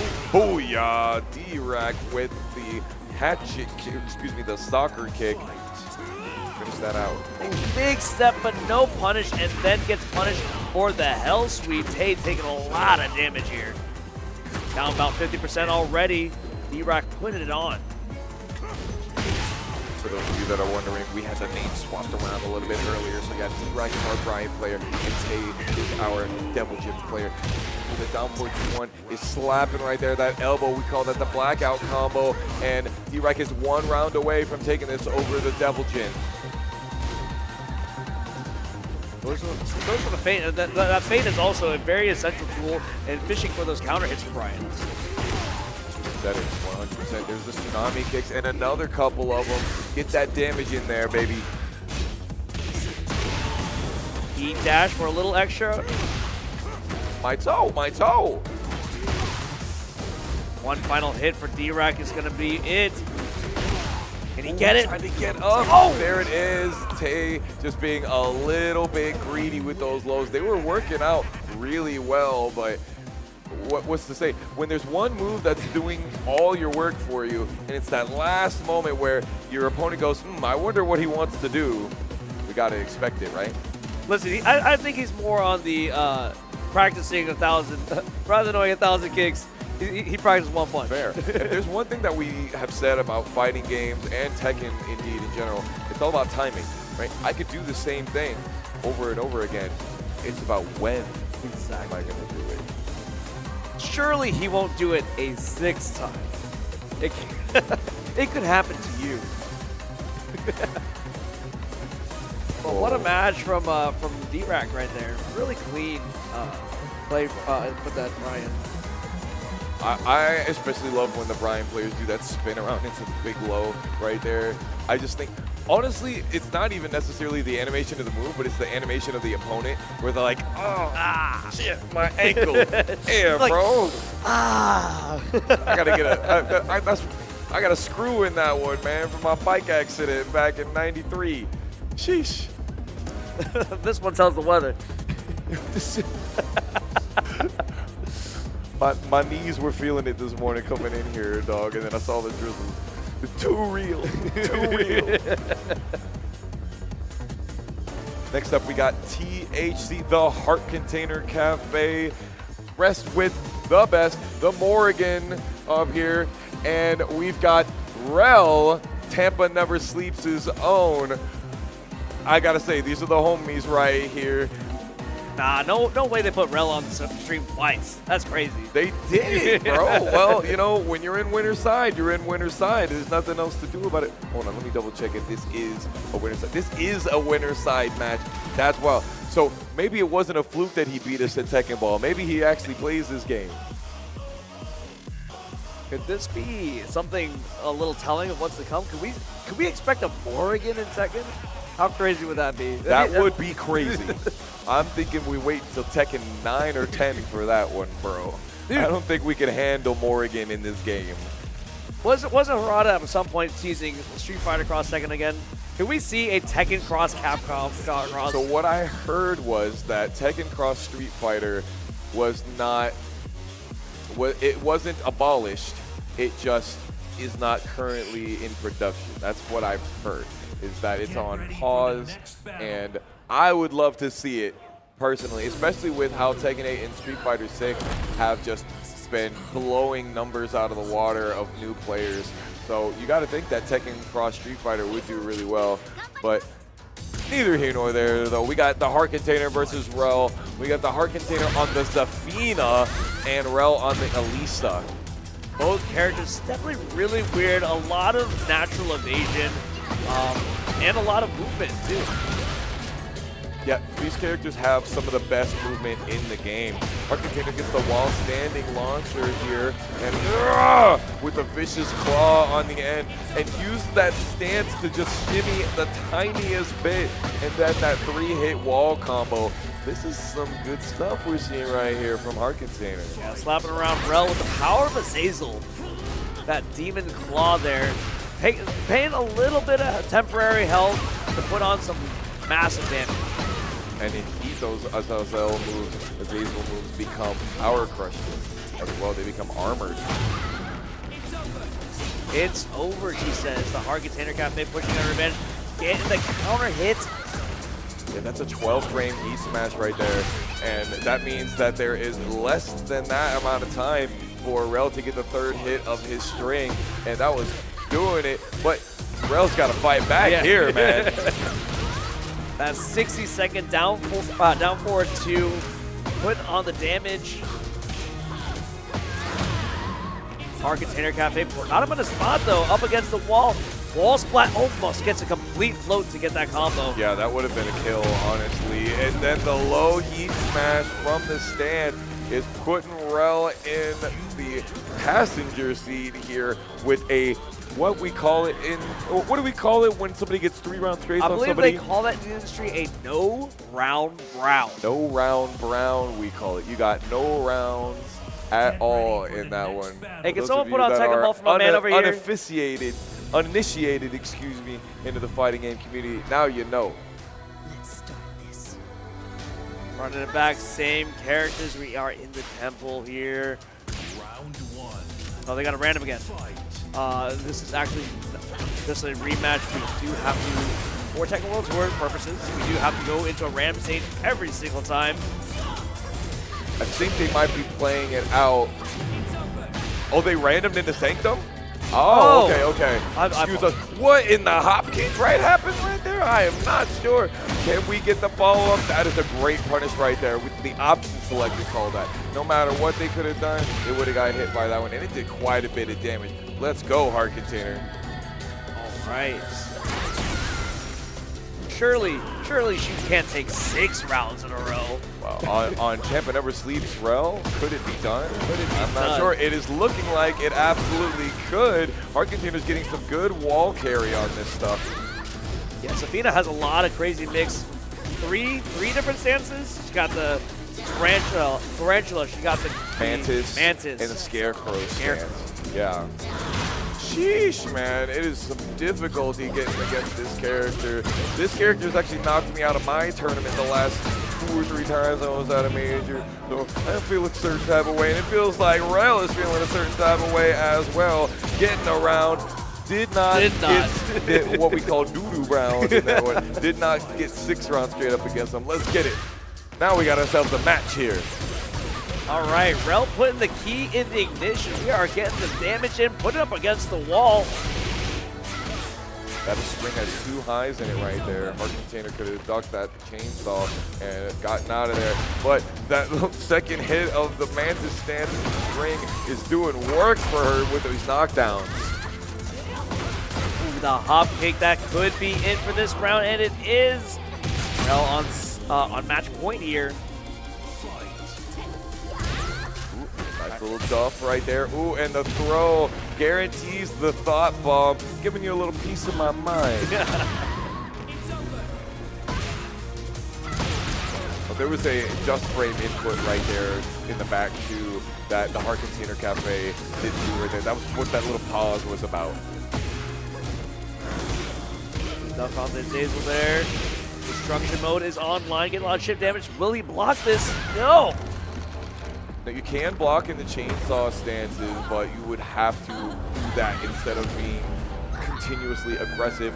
Now, Rel still does have health left. Heart Container spent the rage, but the down 3 counter hits, and we are on set point versus survival point. Shout outs to my boy, Just the Spirit. We'll open it up with the heat engage, destruction mode, getting a little bit of float there. Continuing the pressure against the wall. The Heartbeat Disabler, that's the name of that move that Rel just hit Heart Container with. And could this be what disables the Heart Container's heart? It is a 16-second perfect, and we got a game 3. Get out your bingo cards. We've seen a no-round brown. We've seen a 7 golden letters. What else can come out of this set? Well, we haven't seen a great yet, which is when the players get so close that both of them are in that little small amount of health left, and either one could take it in one more hit. Now we are on into the stratosphere. You'll see how the floor becomes lava in the last portions of the stage, and everybody becomes a grappler. You want to be breaking them throws, but let's see what happens as we get up to that port. Ooh, getting a little bit slower pace here, feeling each other out, going for the full string on that launch. Ooh, Rel gets a nice float here, and I think he's going to get something close to a wall.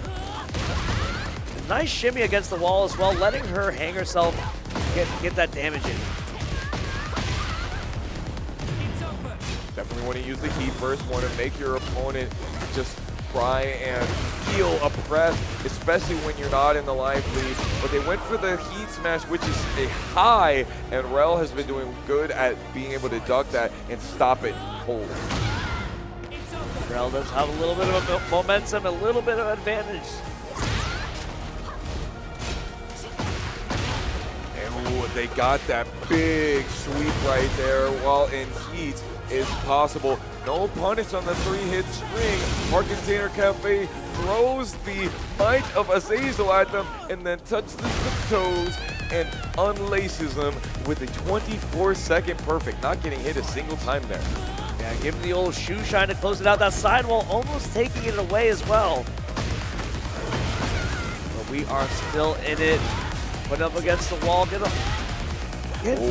If Rel had tech roll, he wouldn't have got hit by that. It hit at the very lowest wall slump, which actually gave the heart container the most damage on it. Big plus frames here up against the wall. Heat smash though. Really want to use this 1-2 string, and it pays off with dividends as well. Look at all of that damage. And recovering a lot of his own too. Oh, and that final hit of the hop kick is going to close out that round. Rel on set point here.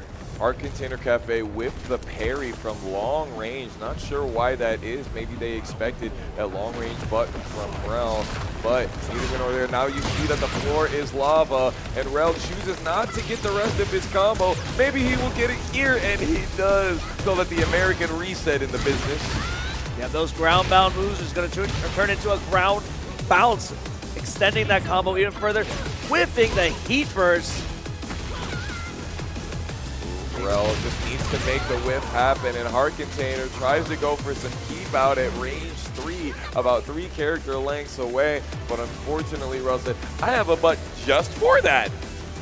But what an incredibly even set, a great performance by the Heart Container Cafe nonetheless. But Rel just putting in that work. Great evasion by Elisa, great whiff punishes, and a lot of usage in getting the advantage and the chip from the destruction move. Yeah, the Heat Smash was a big move that Heart Container Cafe chose to use a lot. A lot of the Mentis stance sweeps as well. And speaking of the Heart Container Cafe, a reminder, that is their name that essentially is helping them promote the idea that you guys could be at their Tekken tournaments. If you're around South Florida, check them out sometimes if you're in the area and you want to play some Tekken, you want to get these hands with the South Florida players. There's so many great organizers. I mean, like for Tekken especially, what a great age to be a Tekken fan. Oh yeah. So many events to be put on, so many hands to be caught. We are pretty deep into this bracket here, yet we are not yet at the top 8 portion. We're in our top 8 qualifiers match that are going to be happening. Next up is going to be Meet versus Raid XR on stream. METROCON, can I hear you? Are you enjoying this Tekken 8 action today? Crowd goes wild. There's a lot of anime energy in Tekken as well, of course. Oh, yeah. Absolutely. You got, just for heat alone, you got that blue Super Saiyan glow. And those slow-mos. Oh, slow-mo is easily one of the best things that they did for this game. I always said that Tekken is probably the best spectator fighting game that there is, because not only is it slower than a lot of the games, you know what I mean? A lot of the start up the attacks are much more known because they look like martial arts tools, but that slow-mo, the visceral attacks that you the hit sparks, the sound. Honestly, the audio design is probably one of the best parts of Tekken. Oh yeah, for sure. And you also can't forget some of those moves having those cutscene moments. Yeah. So beautiful. That Leroy Smith down forward, 3+4. All the throw animations are beautifully done. And so much variety too. I mean, you see a lot of the same throws being performed, but every once in a while you get a side throw or back throw, which are unbreakable, have a very unique animation and a little bit more damage. Yeah, when you get a back throw, when you get to see a back throw, it's super duper fun. It's one of the coolest things that you get to do in here. It's all about the niche. It's all about the depth of the move list. Everything about the nuances of Tekken is what makes us love it so much out here. Meet is going to be playing Raid XR this evening for the chance to make it into winner's side top 8. Yeah, you're right. This is our first top 8 qualifying match here. Raid XR versus Meet. I also wanted to quickly note that while most people will see just a long CBS receipt of a move list, it's definitely not as hard as it seems. Right. You can whittle that down to a few usable moves, and then from that upon, expand your foundation and really flesh out a character. Yeah, when I tell people, when they're like, if I'm just getting into Tekken, what should I do? I go, pick a character that looks like something that you like, go through the move list, and see, oh, that looks like a cool move. Okay, use that move. Yeah. Go use that move and maybe 3 other moves, and then just do that until your opponent figures it out, and then you go, all right, maybe I'll look for some more moves that I can mix in as well. You know, I used to tell people, man, you can't just do the coolest move all the time, but you know, sometimes you can do the coolest move all the time. It does allow you to do that, especially with the heat. Ooh, we've got Paul versus Kuma here. This is a lore match right here. Kuma actually is a mortal enemy for Paul Phoenix out here, or at least Kuma's original bear. This is Kuma's son. Oh, I completely forgot he's a junior. Oh, there's the heat smash, very quick and start off. And actually this matchup is really difficult for Paul because a lot of those big pushback moves that you know from Paul are gonna be able to get beat out by the long range punishment that Kuma has. Raid XR doing Rage Art here is absolutely crazy. Round 1? Round 1. But you're absolutely right, Paul. It does not seem like his moves are punishable because he has so much pushback, but you check that frame data, it says like -16 to -22. Yeah. Those are punishable. That heat smash, as long as it reaches, is going to punish. Yeah, it's the down 4-2-1. Ooh, nice duck on that string. We know it very well. It has been a long-term note, and we've got some optimization going on here. Ah, that setup, that's some guaranteed business, and that's a guard break after the roll. You are in some serious trouble. What an insane setup. That guard break into the heat smash, wall break. Punish on the Rage Art, going for the clean kill on the command grab. They did the 3-range circus throw there, which is actually like a pot buster input, like a half circle forward. Oh, so that actually took a little bit of extra execution right there. I'm loving what I'm seeing from Meat already. Radix are using the Rage Art in the situations where he's only slightly positive. I'm not sure is what I would choose for him. I gotta think that Raid XR is gonna pull it out here though. Yeah, Meat with no heat here. Not having access to those guard break options. Raid XR even holding the heat there gets the round anyway. Got that power crush was extremely important for him. He was unable to break the throw. Actually, I think it's hard to break Kuma's throws and hard for Kuma to break throws because his character model is so freaking big. It can be so hard to see what even is going on sometimes. Ooh, gets the final hit of that string and stopping that power crush with the low. Meat on failed point here, gets a lot of health back and taking a lot of health with that heat smash. Low parry into the Rage Art. Now, Raid XR knew that that third hit was coming. He saw it earlier, and he's like, you know, every time those Bear players do that 2-1, those 2 jabs into something, you expect the low is going to happen, and the low parry happened into the Rage Art. Oh, G-Clap cannon buoy! But yeah, excellent recognition and excellent response by Raid XR in that. The down 4-2, unfortunately, will not hit in that stance.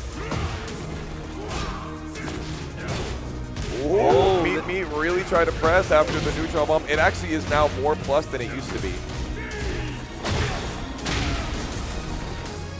Heat smash, we're in hunting here, getting the big plus frames. What are we gonna do? Hit him with a low, hit him with a second low. Meat taking a game on Raid XR.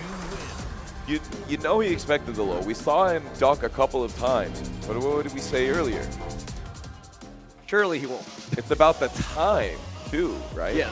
It doesn't matter if you know what I'm going to do. It matters when I'm going to do it. For sure.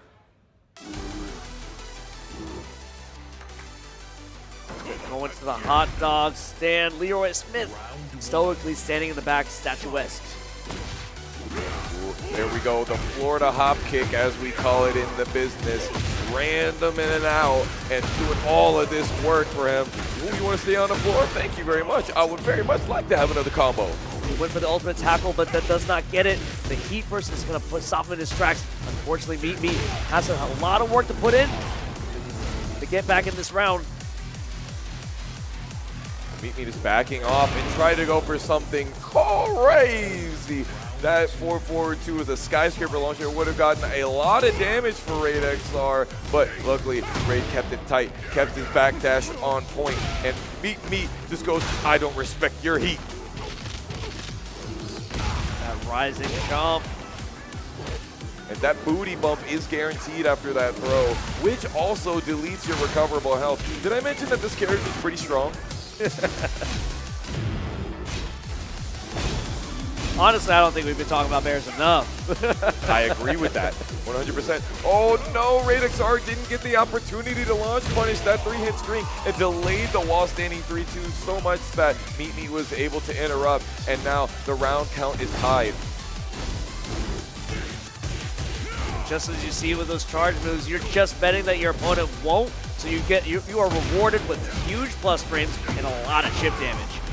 It looks like Raid XR is a little bit unknowledgeable of some of the punishes here.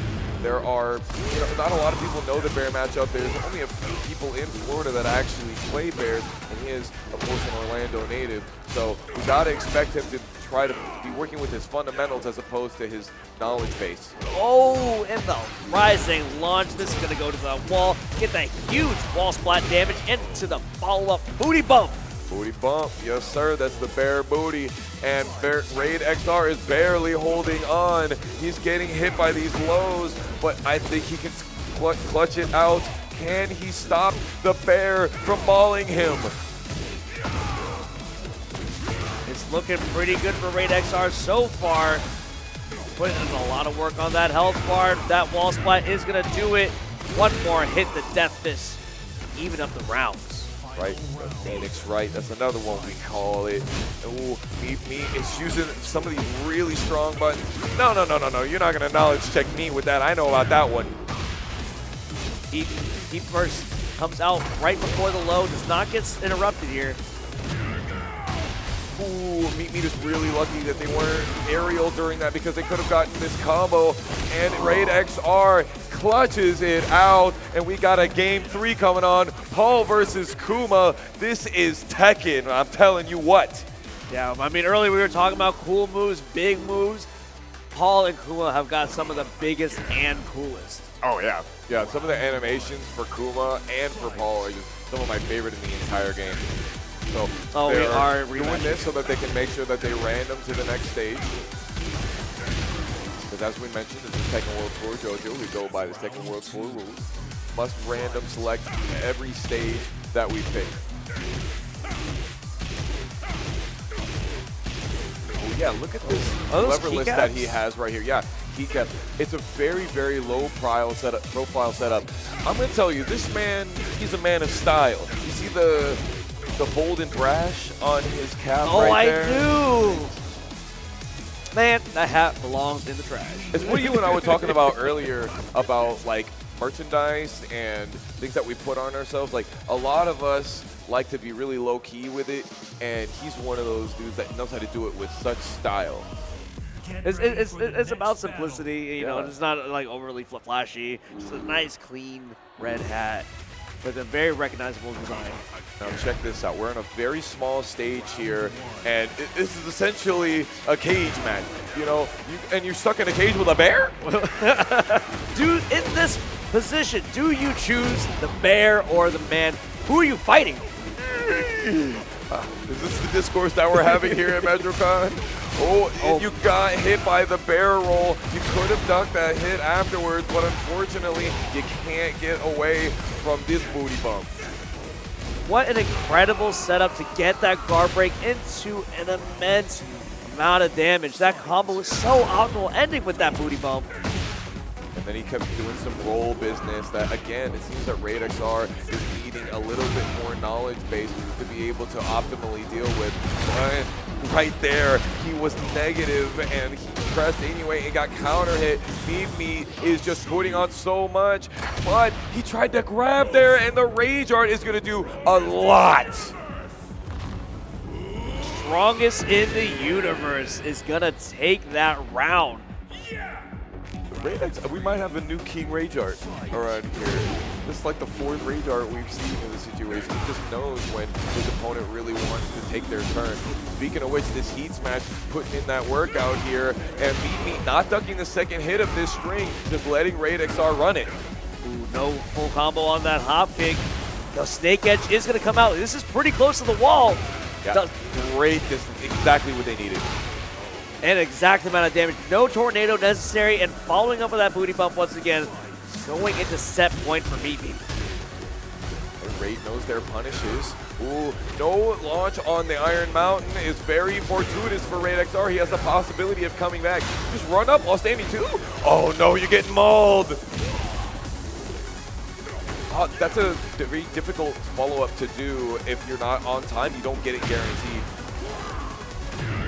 Hard knockdown, back against the wall. Meat fighting his way out, back into the center of the ring. Breaks a throw, and Raid XR on the wall himself. And notice that Meat had the ability to get a lot of that health back. No, the double claw swipe is going to seal the deal for Meat, and Raid XR has got a lot of work to do if he's going to come back from loser's side. What a fun match to see. We saw lots of Rage Arts, and we got to see some of the funny stuff that Bears can do. But as funny as they are, extremely strong. So scary. I just love the guard break subs that Meat had, and then the follow-ups. Those combos were so superb. Crisp. They're not even necessarily high execution. That's one of the things that we look at and go, Bears, they get this throw that and then you get booty bump guaranteed after that, and that throw the least recoverable health. That's super strong. And then you have the wall combo, and that gives you the booty bump as well. And you're like, most of the things that are strong in Tekken are very high execution, but this seems lower execution. So, guys, if you want to play Tekken and you like being silly with the Bears, look no further. This is a character for you. Pretty much, I would say that Bears could be a beginner character in this game. I wouldn't have said that in any other Tekken game, but in this game, I think that a beginner player could pick up this character and do very well with them. Oh, we're seeing XK Who return to the stage in the Xiao Yu cosplay against, is that G-Sai? Oh, that is G-Sai. I'm not recognizing the cosplay though. Let me see. A Sin. Oh, he's a Kisk. We got a Guilty Gear cosplay running up to the Tekken stage. Get him out of here. Get him. Get him out of here. Only He's Tekken just a boy. cosplays. He's just a boy. He needs to eat. But interesting to see what G-Sai's going to pull out of here. I know G-Sai from being a Smash player, actually, but I know that he plays a lot. Plays a lot of fighting games. So inexperience is definitely not the name of the game here. And remember, we're now in the top 8 qualifiers portion here of our bracket. So far, we have seen Meat qualify, and we need 3 more in our winner's side. In the loser's side of the bracket, we have Soul Family Guy getting pretty dang far out here. We have IRS, we have DSJLR, Smiling, Cromer is going to be playing Raid XR, who we just saw, and Rai Charizard R as well, trying to make it through to our loser side top 8. We shall see more of them later, and we'll update you more as the rest of that bracket unfolds. Well, we get a little special cutscene in between Jin and Xiao Yu. Oh yeah, in this game they took a nice little tip from Mortal Kombat and made it so that characters have lore with one another. They get special cutscenes. I love that.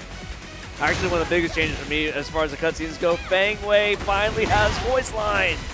That's true. He gets to speak now instead of going wah all the time. Speaking of wah, XK Who's kind of making his opponent feel that way because this wall right here is going to do a lot of damage on them. Oh, it would have if the last hit of Spike worked, but that's okay. XK Don't need it. He's saving that burst for later. Yeah. He's got it in his pocket. Yeah, that blinking wall right there is going to explode and add 10 extra damage and lots more of that wall advantage as well. But it always comes to the decision, do you go for the extension and the extra damage, or do you keep him against the wall, increasing your opportunity for pressure? the lights on the floor also tell you if you're going to be heading towards that blinking light as well. If you want to reorganize your combo, XK who was being a little bit tricky with that follow-up right there. Yeah, those back turns. Xiaoyu actually has a great setup, you know, as they're on the ground, just jumping over them and getting immediately into back turn while their backs against him. Trying to use the Fiendish Claw here to try and press forward, but XK gets the heat engager, basically gives them a free mix in this situation. The 443 is not landing. Oh, one of my favorite new animations of the game. And then the Florida hop kick, we really doing it out here. Are we gonna see the Rage Art? Yes, we are. Here I come, Jin, all around the world, just slapping them up. That's three rounds straight right there for XK, who's a no-round Brown. Now we are going to move to a different stage on here, maybe a stage that's not so small. I would think that Jin really benefits from a larger stage because his Heat Smash has the ability to wall splat from super far away, where other people's Heat Smashes don't really. Yeah, that absolutely makes sense, and also just being able, having that movement option of the wave dashing. To really close that distance. Yes. One of the things that we love the most about Tekken is that wave dash movement. We'll see if G-Side chooses to use a little bit more of it later on. He is using the Demon Paw, though, 442 and down to. Of those two moves, you can probably do those two moves and get really, really far in rank. I'll tell you what, they're super strong. Speaking of strong, that back turn kick, the mistrust, is doing hella work for XK. I'm not sure if this is quite the celebration on the scent for G-Side. This is not the bigger stage that you were thinking that he might need. Oh, but starting off the round here with a lot of damage. Already 50% down. XK with wall advantage as well. Using the shooting star to get them at the wall and try to keep them there, but G-Side is getting out using the stature kick. Oh, nice duck on the low. XK is still kind of in a map disadvantage, but dukes their way out. 5 rounds straight so far. XK is trying to make it in a winner side top 8. Keeping that space, letting G-Side put out the moves and just whip punishing them. Xiaoyu, an incredibly evasive character, crushing a lot of highs and mids at that. So being able to evade like that, getting those counter hits, getting those weird pokes in, just a lot of different ways to get damage. Look at the amount of damage that you get from just one combo when you're in heat. This character benefits a lot from me. Yo, the Zen stance up forward one, the Blackwing uppercut doing work for G-Side, but unfortunately the sidewall made it so that they couldn't close it out, and XK makes it to winner's side top 8 with their Ling Xiaoyu. Now, what did you call it again? What is like 6 rounds in a row? The doo-doo brown, we call that one. Not just a no-round brown, it's a doo-doo brown. You're going to have to change clothes after that one. Oh my gosh, we are moving so quickly through this bracket, Bowie. Yeah. Next up, we've got another top 8 qualifier. Initial B versus D-Rack. Oh my gosh, that D-Rack. Amazing to see. That was Brian. Yeah, I believe that was the Brian player that we saw earlier, right? They had the name switched first time, and we sorted it out, but I'm like a goldfish in my memory. It needs a little bit of help sometimes, but I believe you're correct. I believe it was the Brian player that we saw earlier versus Tay. And then Initial B coming through with his Leo. How does this matchup kind of forebode? Like, well, what are we seeing as far as advantages here? Brian has the ability to do well with his heat engager, the 1-2-4. That's a really big call out that a lot of people don't like to do because there's a high in it, and then they'll duck the high. And I really don't see a lot of Brian players doing that kind of thing where they'll try to hit confirm the third hit. Right. So obviously Leo has the ability to come up and do the K&K stance on you and really make you, what's the word I'm looking for here? It really makes you have a lot of pressure against yourself. And I think that could happen. But really, Initial B's play style is different than that. He seems like he likes to lean back a little bit more. And so did D-Rack as well. So I got to expect we're going to get a lot of that spacing game, that tug of war. We're not going to be up in each other's faces all the time, I think. I think you're right though, but that Brian definitely benefits more from that keeping space because of his slower moves, and just because when he uses those slower moves, it results in so much damage. But I think one of the things that we might be looking for is that Leo has a lot of naturally advancing moves to close that distance. That's true. So if D-Rack can't find an advantage in the neutral immediately, we might see Initial B encroaching and getting that pressure in. That's a really good point you made right there because, for example, one of the moves that we saw earlier with Initial B, he did a up 4-2-1. He does like Leo does like a jump. He was using that as a lot as an approach tool. There's a quarter circle 4-2-1. She's got a couple of elbows that she does in that situation as well. And even the Hell Sweep just makes a really strong advance. Yeah, especially if, on hit, right? The wall carry on that to be able to get the map advantage on hit is extremely strong, especially if you're in Lightning Glare, which gives you a third hit to a lot of those strings that you wouldn't have seen before. All right, but what can Inosuke do against Initial B? Also anime reference, so we are not missing out, even though he's not in cosplay. D-Rack got the fuzzy hat on to stop all of the brain wave stealing that Initial B would have done. You can't get in my head. My head's got like 2 inches of fur around it. Wait, did he just show off metal? Is he showing off some steel over here? Oh, yeah, like we said earlier, Guilty Gear third place. All right, well, let's see if he can show up in Tekken as well. Guilty Gear medals don't matter anything over here. Yeah, 2D games and 3D games, very, very different skill set, although the learning process is very similar. Do you feel like if you've learned one fighting game, it really helps level up your learning process of the next fighting game? I think it diversifies your mindset and allows you to kind of like broaden your horizons. You're not just kind of just, you know, bashing into a brick wall. You're kind of finding ways around it, figuring out different tools. It's not a single plane way of thinking. Right. Yeah. No, that's definitely. When you say single player, you mean like? Oh, single plane, like a single dimension. Okay. Yeah. Yeah. And when you learn one game has those different dimensions, you can also see, oh, there must be these, or something similar to those those dimensions in another game. Here we go on to Coliseum of Fate. Here, another one of those pseudo infinite stages, difficult to get to the wall. If one of the characters was going to get there, I would think it would be Initial B's Leo here, who's on the player 2 side. Leo definitely has a lot of strong wall carry, and we might just see some of it. We are already in heat. We're even just blocking, pushing him towards the wall. Guaranteed follow-up with the kick right there. D-Rack has been using that a lot. Dude, the tracking on that move is insane. He was straight perpendicular, orthogonal even. Yeah, hitting him for practically elbow that lightning glare follow-up, almost closing the round, and that mid kick is gonna do it. 1 round up for Initial B already. Initial B really showing out here with their knowledge. Got hit by that string. D-Rack is feeling really good about being able to block that one, but maybe a low parry would have gotten them more guaranteed momentum. We can see Initial B kind of feeling him out with the down forward 1 a lot, just trying to see what his response will be. So far, we've seen the nothing, and nothing is absolutely a real option.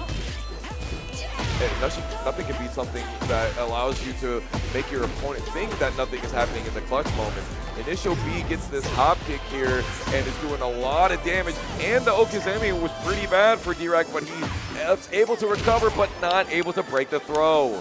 He rounds up Initial B, already on match point here on the Coliseum of Fate. Can we see a change of fate for D-Rack right now? Initial B has just decided that he's going to do that string and try to figure out what D-Rack wants to do there. And D-Rack is like, all right, fine, I'll block it. I'll wait until the low parry needs to happen, and then I'm going to chop down your lows. You know, I will say that Brian does have some really strong jabs. They reach pretty far out. So as Initial B's making his approach, he might just get stuffed out with those jabs. And we are seeing that a little bit as D-Rack is 1 hit away from getting a round to be on the board. Initial B was just about to lose his life. He got some recoverable back, but the down forward 2 just puts the elbow straight into the solar plexus to close it out and stop the no round round. getting the stomach kick. Woo, the Anaconda Assassin throw. That is some damage. And Initial B getting hit by the machine gun punch. He doesn't launch the final hit. Maybe he's going to regret that later. We shall see. Yeah, Initial B has a little bit of work in front of him. What a sidewalk into more machine gun punches. Getting the launch. So with rage, this could be it. Absolutely. You know, they say that the small buttons are what make your big buttons work. But in that situation, one of the big buttons that already hit, and that trade was just tragic for D-Rack right there. I felt that one on my bones. He really had a comeback coming to him. Oh, for sure. Leo's rage art is so, I'd say, interesting. It seemed a little bit out there, but like I love the kind of the Spy Family aesthetic of just swinging, grappling in. Yeah, a lot of fun. She's actually, her father's an archaeologist, so if you see the character episode, you see her working with her father, the archaeologist and whatnot, and they go like spelunking. So that's where she has that little grappling gun for her to be like, oh, I'm spelunking, trying to be able to check out a dig site. Oh, I thought that grapple hook was exclusively for putting foots to faces. Now, in this case, no, that it's just for the style. You know, I just happen to have that thing on me. Oh, this whole thing. Oh, backdashing away from the hop kick. Very nice spacing, but no damage resulting off it. Actually losing the round there. And all of those hits were guaranteed because it hit D-Rack in the back. Initial B just is like, he's using that move, that two-hit string is punishable, but if you try to punish it, the third hit will counter-hit launch you. And Initial B just taking so much advantage of that. It is really interesting. Great usage of the power crush to get out of that blender, eating a lot of small hits there. Another not break on the throw. You got to break with both punches for that one. And there's that double elbow I was telling you about earlier. Initial B on set point to qualify to winner's side top 8. And we saw D-Rack in a similar position, but he was able to get around last game. So let's see if he has made any adjustments to move even further. Beautiful sidestep, but the realignment on the second hit of the string put Initial B in that situation where he's in right now. He's in a position of power. Oh, D-Rack breaks the throw finally. Heat burst is not going to go. Oh, and sneaks right through, getting the launch, getting around it. That was sick as hell. That was baller. Okay, nice, using the kip up and then delaying the second hit of that string, but unfortunately not getting the launch and getting all the damage. Honestly, D-Rack has been leaving a lot of meat on the bone, to be honest. He's getting these launches, he's getting these floats, not a whole lot of punish in there.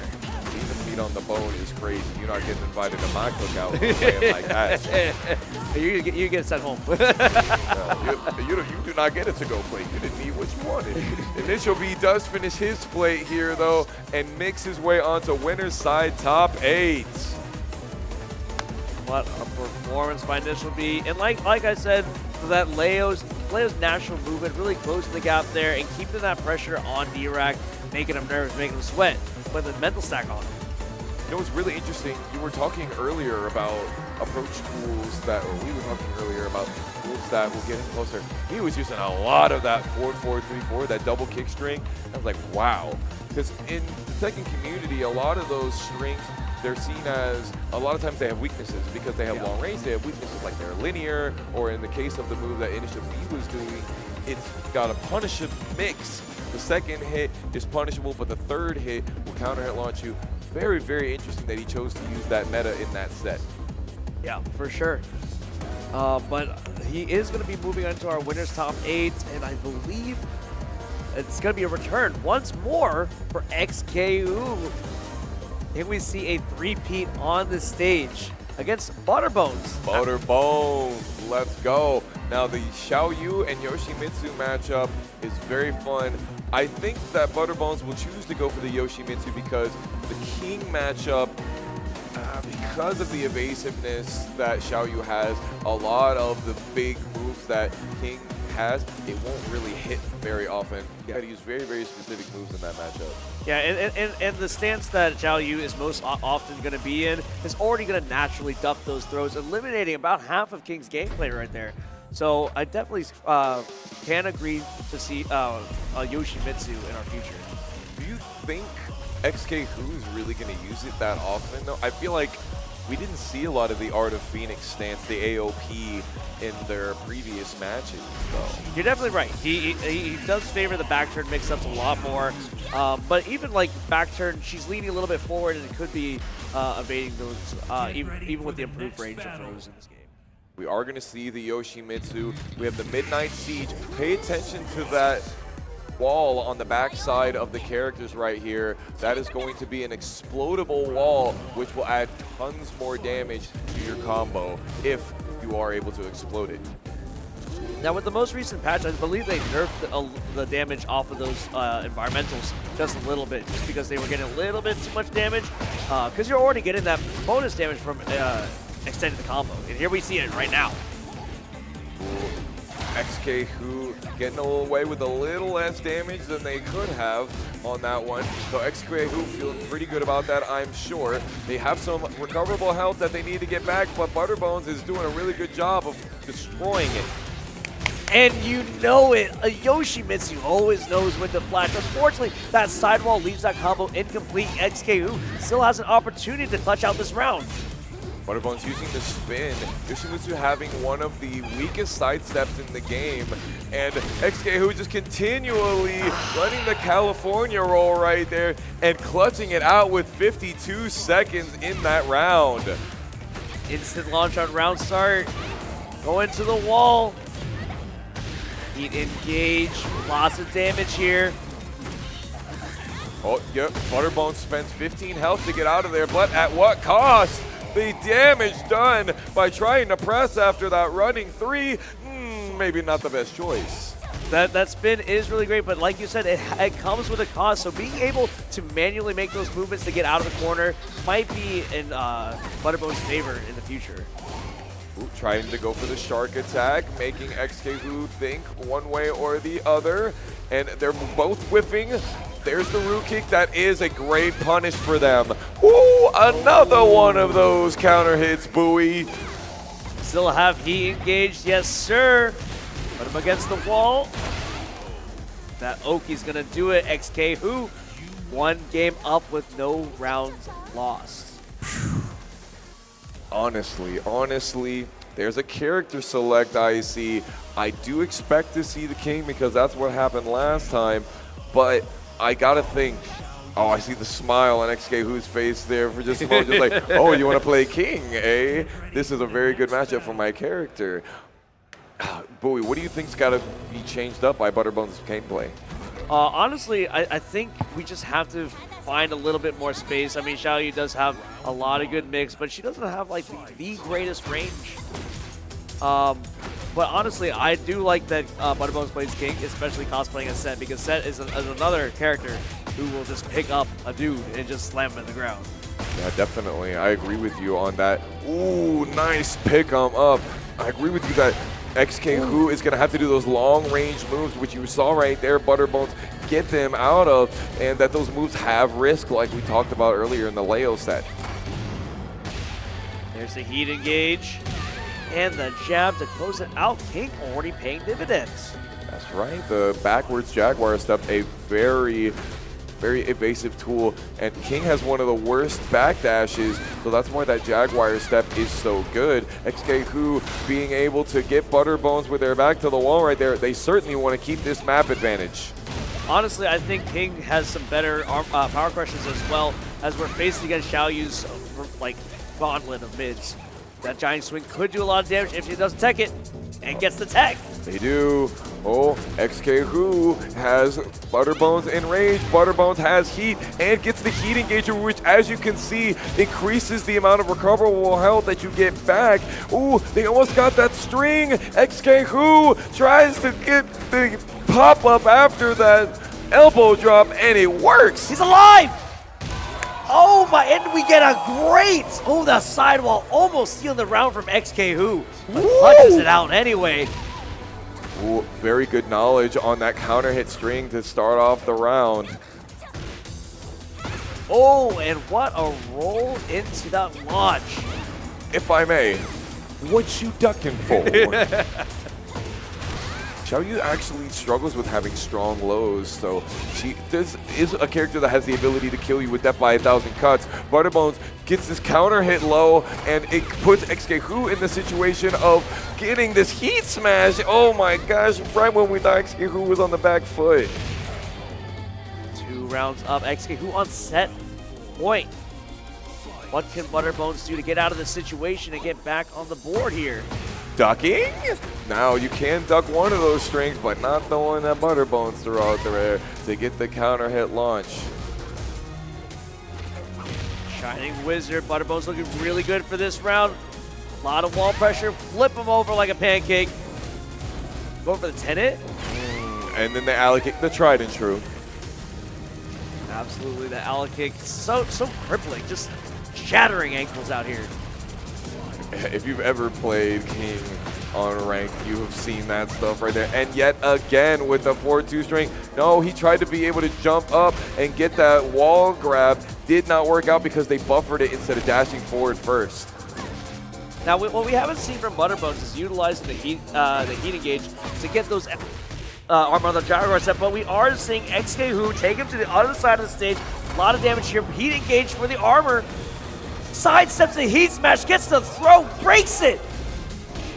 Oh no, the giant swing. I hope there is not a wall back there, because if there is, you're taking 80 damage. Luckily for you to not. They try to go for the running exploder. XKHU has heat, and the second hit of the AOP jab string sends down their opponent. What a game right there. And that's gonna put XKHU as a guaranteed top 3 finish.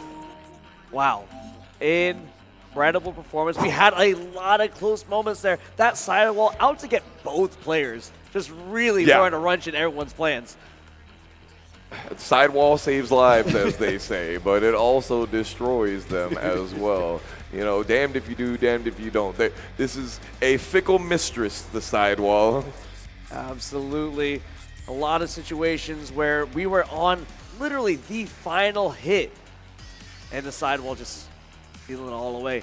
But we did see XKHU clutch it out anyway, despite the sidewall working its own machinations, clutching out the round.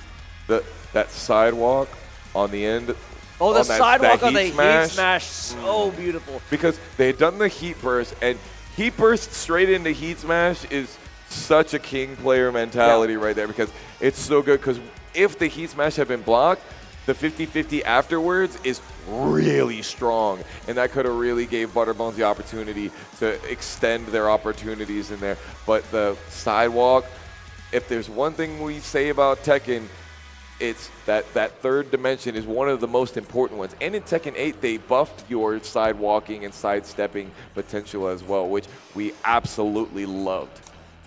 And what we absolutely love to see as well is Initial B versus Meet Me. We're going to get some more bear action, y'all, against Leo. Rawr. The bear versus the lion. Who will come out on top? Do we have a tiger in this game? We don't have a tiger. Well, we had a tiger in Tekken 7. We had Kazumi. Kazumi, yes, we she did. used to summon a tiger, She summon and had a tiger uppercut even, where she would uppercut you and basically do a Shoryuken, and it would summon the tiger to bite you as she would do the Shoryuken and launch you. Honestly, one of the coolest things that they could have done in that that's game. another one of those skyscraper. Yeah, it's another one of those skyscraper launches that should go through the top of the Waffle House once we eventually get a Waffle House stage. Please! We're starting a petition. It's already been done. Hashtag Waffle House. For Tekken 8. This one is going to be the other top 8 winners final qualifier here, and if I am not mistaken, this is going to be our guaranteed moneymaker. This is essentially a money match here, because if you don't beat this one, then you got to go through the loser side. Speaking of the loser side, let's talk to you guys about some of the players that have made it to the loser side. Raid XR has officially qualified for losers top 8 and will fight the winner of D-Rack versus the Heart Container.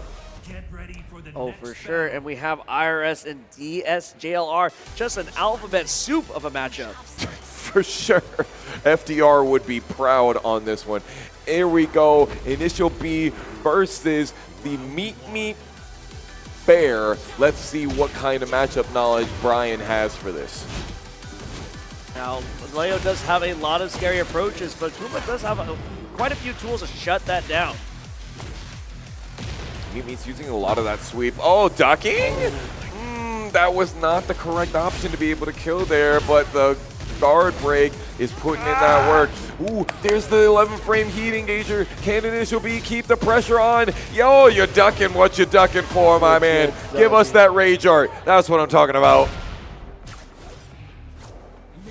We're going spelunking right through the Kuma, taking that round here.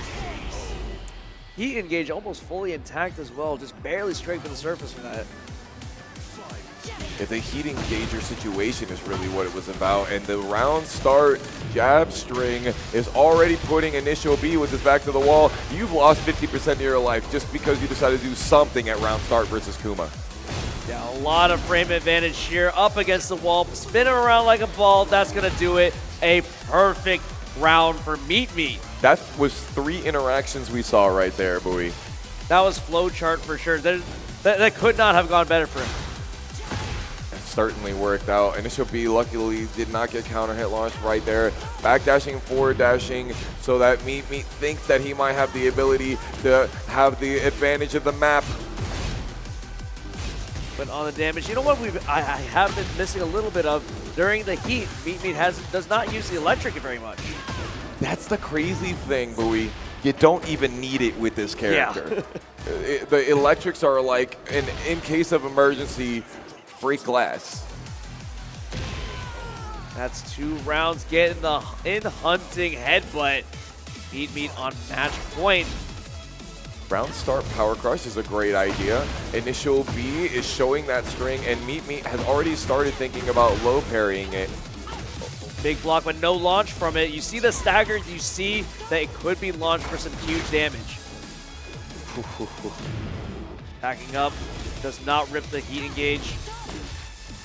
This is some really risky play that Initial B is going for here. He got counter hit and launched. Luckily for them, not even more damage of that, but this is gonna hit a wall and that guarantees more damage. No, never mind, it was sidewall and sidewall saved lives. Oh my gosh. So close. Oh, big block, but no launch punish again. Heat smash for some plus frames. Going into the mid, and mid again to close out the round. 2 rounds apiece. This first game could go either way. Just stay honest and go mid. Nice sidestep right, but Initial B got caught by the bear maul. Ooh, the long range salmon hunter. That is so much damage. Tip of the claw all the way down to the marzipan.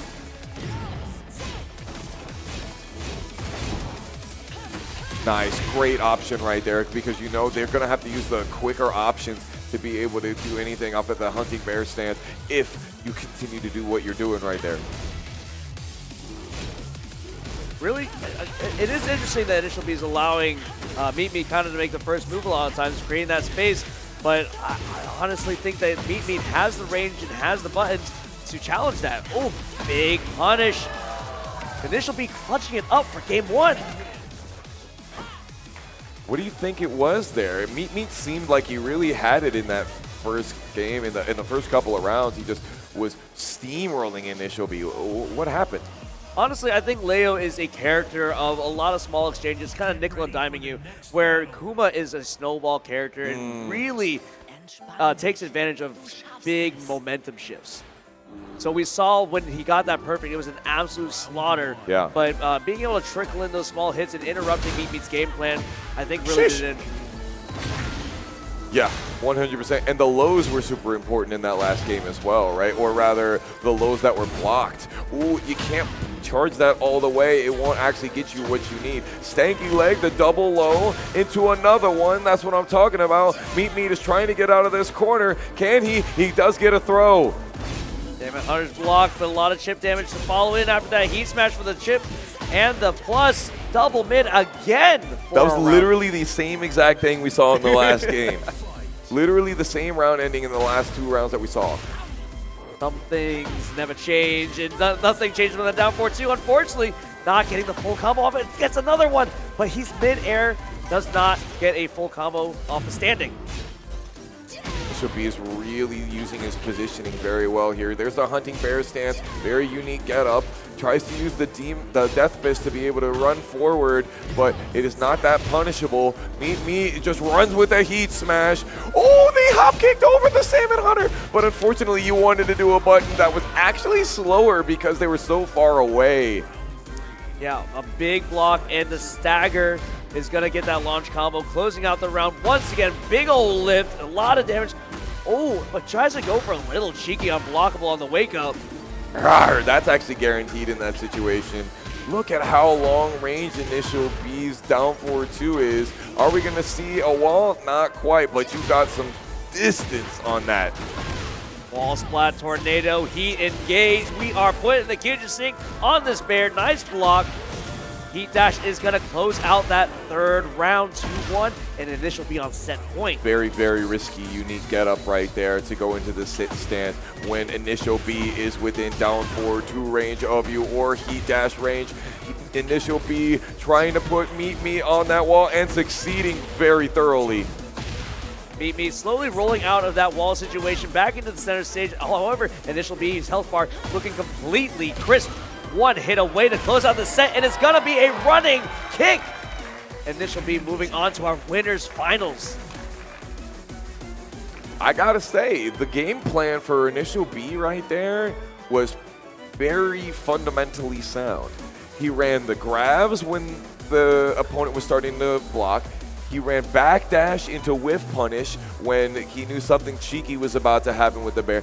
And yes, sometimes he was jabbing on situations for punishes that he couldn't jab afterwards because of the hunting bear stance evasion. And so we got table flipped with the Goldilocks table flip, and the porridge was way too hot for him in those situations. But other than that, honestly, the game plan was very strong. But even so, for Meet Me, I felt like Meet Me's usage of the bear kit was extremely strong too. I definitely hope to see more Meet Me very soon in the future, but you are absolutely right. Initial B had a very cognizant and responsive game plan, right? Seeing these options and coming up with a plan on the spot and clutching it out no matter what. But it looks like we are gonna take a small break here. Fox, what are your closing thoughts on this first half of our Tekken bracket? I'm super excited to see the rest of it because the first half was an absolute banger. Please don't miss the rest of our top 8. We're going to be coming back with some losers side top 8 action right after this.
Hello and welcome back to METROCON Tekken 8 tournament. We are here with some loser side top 8 action to see who's going to make it on to the edge of our grand finals. We've got winners finals coming up for you with Initial B versus XK Who, but that's not quite what we're going to see just yet. IRS versus DSJLR is going to be our first set happening coming up right here. Yeah, I'm sorry. Again, that alphabet soup of a matchup I mentioned, we got the IRS, the tax man himself, and DSJLR gave me a little bit of insight. He just smashed his fist into a keyboard. He's just like, that's my name now. That's my name. That's me. DSJLR. With the power of God and anime on your side, METROCON, how do we feel about this Tekken 8? Yeah. All right, we got the Jin and the Law. IRS played a Jin player earlier, but are they going to get the same business? Ooh, 2-on-4. That's one of the best strings in the game right there. We'll see how DSJLR uses it. Ooh, Jin with that brand new dive kick.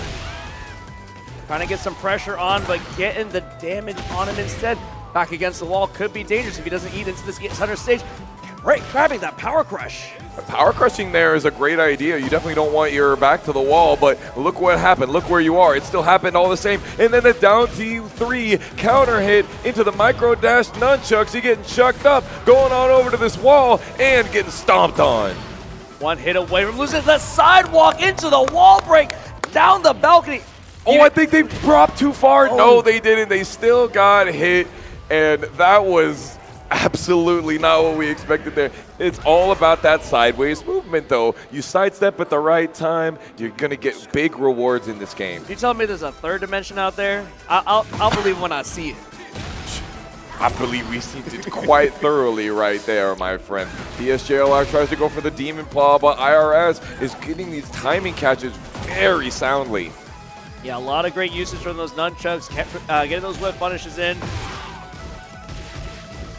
Again, the 2-1-4 string. Oh, tries to go for the big kick energy, but nothing doing. DSJLR does, however, survive long enough to get this heat engager. And then the down 2-3, right when they thought they had the ability to keep going. That 10-frame counter hit launcher is something. War break is still online. We're getting heat engaged. Toe stomp. And trying to go for the grab there. Ducks it. Ooh, this is going to make you go downstairs. The Depraved Savagery, which is another name for the Hell Sweep that DSJLR did right there, put it into a combo, but unfortunately, he didn't have a back turn setup going on. But look at those skulls. We haven't been to the money pit yet here in METROCON, but you're about to see what happens when those skulls get some pressure put on them. Oh, for sure. Those skulls can only mean danger, but we might see it in the next round here. DSJLR on the match point of this first game. Good punish right there by DSJLR. Goes for the dive kick, which gives plus frames. Oh, the lows are chopping Bowie. Ooh, we are just constantly feinting. Oh, nice reaction. Getting the first hit on the power crush and immediately ducking, and then the punish. Getting the flow on the slide kick, though, that's going to be big, especially if we can reach the wall, and we cannot. We don't need the walls. We won't see it. That's actually the second time we've seen Ortiz Farms. Still no money wall. I really love that portion of the stage. That portion of the stage is my favorite portion in all of Tekken 8 because it reminds me of the Tekken 5 money pit that they had back with the pirate ship and whatnot back in Tekken 5 Dark Resurrection. It's a really nice callback. I love that Tekken does that with itself. It loves to reference itself. Yeah, it's all passion, all love. I mean, it recognizes what the fans love to see and brings it back just piece by piece. I mean, you might not see the same character every time, but the fan favorites come back time and time again. Now, IRS now going for the Kuma themselves. Here we go, METROCON. We got more of this bear stuff. Your favorite character, I know. And the big stage of Yakushima, again, we might not see a wall, but if it's going to be anyone, it's going to be Jin. Great low parry and got the spike on that with the guaranteed follow-up as well. This is going to be a lot of work. Ooh, you did sidestep, but maybe didn't really believe in it. I mean, it's kind of hard because you're trying to punish a power crush, so even if you do get that hit, He might not get all the punish, but that heat smash, the smacking of the fish is gonna do it. Yo, that slam right there from the salmon was going upstream. Oh, you didn't think about that one. That string right there is easily fuzzy guardable, but you have to expect the second hit to come. Oh, and nice block on the jumping low. A very rare kind of move to see in Tekken where they go airborne and then swipe the legs. Oh, DSJLR did not launch punish the bear table slam. Tragic. Ooh, it's the small buttons again. He's using the 2-1-4. Ooh, the 1+2 heat engager. Look how much life he got back, Bowie. So much life. It's a whole new game here. And another excellent block on the low. Both characters in rage, and here is the hit. I loved that right there. So they tried to use that move, that big old swipe right there, the bear bitch slap. It's called Ultra Kuma is the name of that move. That is super high damage, but it's also super slow, and DSJLR was able to get that. Oh, yeah. So we're one round apiece here. DSJLR. Honestly, I think this is the new JDCR.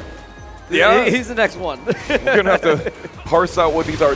Clearly the J is Jin, and clearly the D is Demon Paw, because that heat engager is putting in that workout here. IRS on the ropes here, not looking amazing, but we are slowly getting our footing back. Nice charge, getting the plus back one for the damage, and getting a little bit of health back from the heat. Eat him up. Ah, The yeah. tracking, how did that hunting dash hit? It's got a really big hitbox right there, and a lot of times if you sidestep and you press a button, you'll get hit even more likely. DSJLR not breaking the throw in the beginning of this round is going to be remembered by IRS. Oh man, IRS almost got that hunting bear. Nothing looked like he was going for the launch there, but was interrupted nonetheless. Ducking the throw, keeping it small, not going for anything too risky. Heat dash for the advantage. Heat smash. And basically back to Nuge. IRS tries to use the approach tool, succeeds, and DSJLR gets the pickup on the long-range right leg of the Forbidden One counter hit. One round away from each, going on into our losers bracket. IRS on survival point as well. Yep. We're going to get flipped over. Yes. DSJLR took a lot of damage in that combo. Pressing on -6 is crazy, but it worked. They're no longer in heat, not getting those free electrics anymore. Oh, and the 2 times on the low mix. DSJLR. Wow, that is my mouth is alphabet soup right now. But DSJLR taking it over. The IRS, the taxman, do not come in. DSJLR was really using those lows very heavily right there. And I think the real difference, because we saw IRS using a lot of those lows, but a lot of their lows were very reactable. They would go and do the wind up, they would go and do that jumping attack right there where you can actually cancel that attack, believe it or not, as well. And cancel into hunting bear or cancel into the crouch stance as well. But it was Jin's lows that were not reactable, that were much faster, and actually gave you better Okazeme, better wake up potential in those situations as well. And I think it is not a controversial statement to say that Jin, one of the protagonists of this game, is a very strong character, Bowie. Oh, for sure. But I mean, you'll also note that at a high level, not even just the top level, but at a high level, you'll often see people just eat the low because it's just a small, not a pun, small tax to pay to not get launched and utterly destroyed. So your ankles are going to pay that tax, but you eat them nonetheless. However, other side of the coin there, if you do not block lows ever, you're going to keep getting hit by lows. I was talking to one of the newer players in my scene earlier today about how, some people were ducking. He was doing some analysis. He's like, some people just duck anyway. Some people are just ducking in certain regions. I was like, well, a lot of times you have to move around a lot in Tekken. You want to be moving constantly in Tekken. So when you're moving, you can't be ducking. You can't be blocking these lows. So you want to show that you will duck, because if you keep moving, your opponent's like, oh, it looks like I'm going to go and smack you down with these lows because you don't seem like you want to block low. You want to move around. And for the most part, that's good, because a lot of times if you're moving a lot, the lows will whiff anyway. But right there is a prime opportunity for your opponent to go, I got you. All right, but what we do got, once again, Raid XR back on the stage versus D-Rack. A Brian versus a Leo. Now this is the character that I expected to see earlier in the bracket here. This is the character that I know him so well for, the Leo. I know you did not do the 5th hit of that string. Raid XR lets you live with a little bit more of your health for the time being. For the time being, but Lightning Glare is online as he's taking his back to the wall. Opening up both resources from each character online. Ooh, that Twitch duck into the wall, standing 2, sending D-Rack through this wall. And is he going to run the heat and take it all? No, it was too far away. Yeah, a lot of, you see scaling and damage, but there's also scaling and float, where they'll float further away from you the longer the combo goes on. Exactly, yes, and that's 100% what happened there. There was just too many hits of the combo, even after the heat burst. Floor break is back online. We do have another opportunity to showcase something very special about this stage. Down 4-2, taking him to the wall. Ah, the execution just a little bit too far away. Nice parry on the second hit of that string. Raid XR still has D-Rack with their back to the wall. Clean jab combo, nothing too risky here. Hop kick, though, is going to do it. No need for a floor break either. Raid XR was doing really good with the spacing there. He looked like he stepped, but he didn't step. He looked like he was moving, but he didn't move, and they just got that hop kick. He's just so surgical with his movement. Yeah, we can see Brian just being a master of just big mixes, not having to go for huge combos, just getting those solid hits on the low and mid mix-up.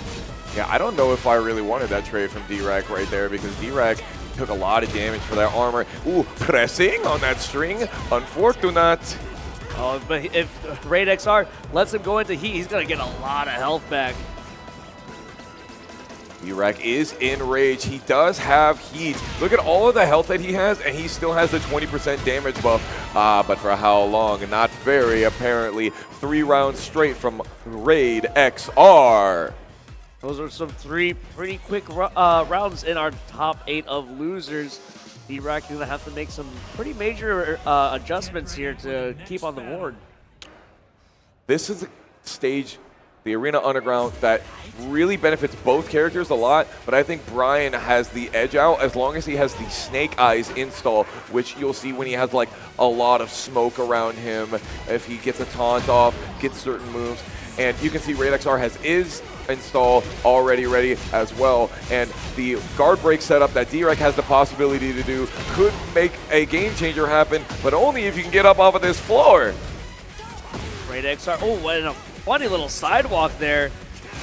Raid XR at advantage here. D-Rack back against the wall. That wall blast is going to do it. We still have a tornado online as well, and one more final hit. K&K canceling the down back 2-4. We already expect Raid XR to be ready with those executions. You already know. Oh no, the back. Ooh, but he doesn't care, Bowie. He just runs it down 4-2 anyway. Is this another wall blast here? Absolutely. Already doing 33% in this combo alone. Great Oki heat dash coming up. It's below. Oh, Raid XR's playing that keep out game right here, but he's not backdashing. He just, like, I'm just gonna stay right here, right in the sweet spot. Yeah, he knows that he doesn't have to approach D-Rack here. He's letting him kind of just whittle down. 26 seconds on the clock. Still, no rounds taken for D-Rack. D-Rack must have gotten hit trying to wake up, and I had no idea that that was there. There's the Snake Eyes we were talking to you about. That Snake Eyes string, the 3+4-2 is doing hella work, and we have 11 seconds in, and already Raid XR is down 80%, 90 even. Ooh, opportunity for a perfect taken away. Can Raid XR keep his composure and clutch this round out, or can D-Rack get on the board? Machine gun punch is doing work for my man D-Rack right here. Oh, and the orbital heal. That is an iconic move by Brian Fury. We're using a little bit of more invasive moves. Oh, but the wall splat tornado heat. Hit him with the book. All the damage in the world here. One hit away, and that's 7 golden letters. Final round of game 2. Perfect, right back at him. That's sending a message, certainly. You're not gonna dog me like that. Not in the METROCON seat bracket. sidewalk around. Got a lot of damage off of that. Good blocks. Gonna get the rising 4 off. But is it too little, too late? D-Rack needs something big here. Ooh, nice duck on that. That is absolutely a high that is in that string. Can Raid XR finish it out? He does get it after the forward cancel. And there's the wall and the guaranteed. Yes. Down 4. In the words of JDCR, generic down 4. What are you trying to do? Win? D-Rack finally waking up in the late rounds of that game, but he was already late for school. So, amazing performance by Raid XR though. That's my boy right there from Orlando. He just barely made it in time for the bracket right here. Yeah. Hope he's well rested, because he's got a long run to do win the rest of this loser side top 8. Next up, we're going to have the loser of the last match, or sorry, the winner of the match that we saw before this, DSJLR versus Meat Meat. Yes, Meat Meat previously losing to Initial B. But still an close amazing, set. Very close set. Yeah, very close set, an amazing Kuma. So let's see how their matchup will fare. DSJLR with the Jin against Akuma. And he did just get done dealing with IRS's Kuma. Oh yes, so right. maybe he's primed and ready. I mean, that was a dub for him. Yeah. So maybe he's got the knowledge checks on lock right now. At the very least, he's got it primed. I agree with that. But I think that a lot of people, though there are only 33 characters in the game, only 33 characters in the game, and they only have like 100 moves each, you know, it can be hard for people to know everything that there is to know about defending against a character, punishing against certain characters as well. So the Bears being one of those more niche characters that you don't see quite as often. I've already seen plenty of times in this bracket that there are some people that just not using the most optimal tools for their offenses or defenses. And this is the tournament. These are the places where you get to learn those things, as well as test out your previous options that you have learned before. Yeah, definitely the Bears being super weird characters, having a lot of unique mechanics that aren't shared by the rest of the cast, but with the rest of the more humanoid cast. But yeah, I mean, just having that knowledge, it's definitely one of those characters you have to lab against rather than just playing up against, because you're blocking, but you don't know exactly what those frames are. You don't know exactly what those punishes are.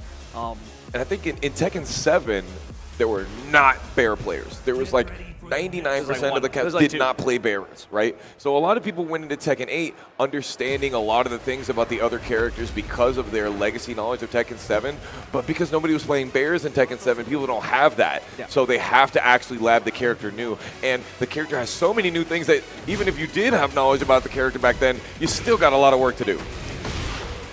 Well, DSJLR putting in the work right now. Dive kick, getting that wall pressure on. Meat Meat eating his way out of the corner now. Booty bump to get center stage, and the heat engage. Again, catching that sidestep right. We saw it happen earlier in the IRS match.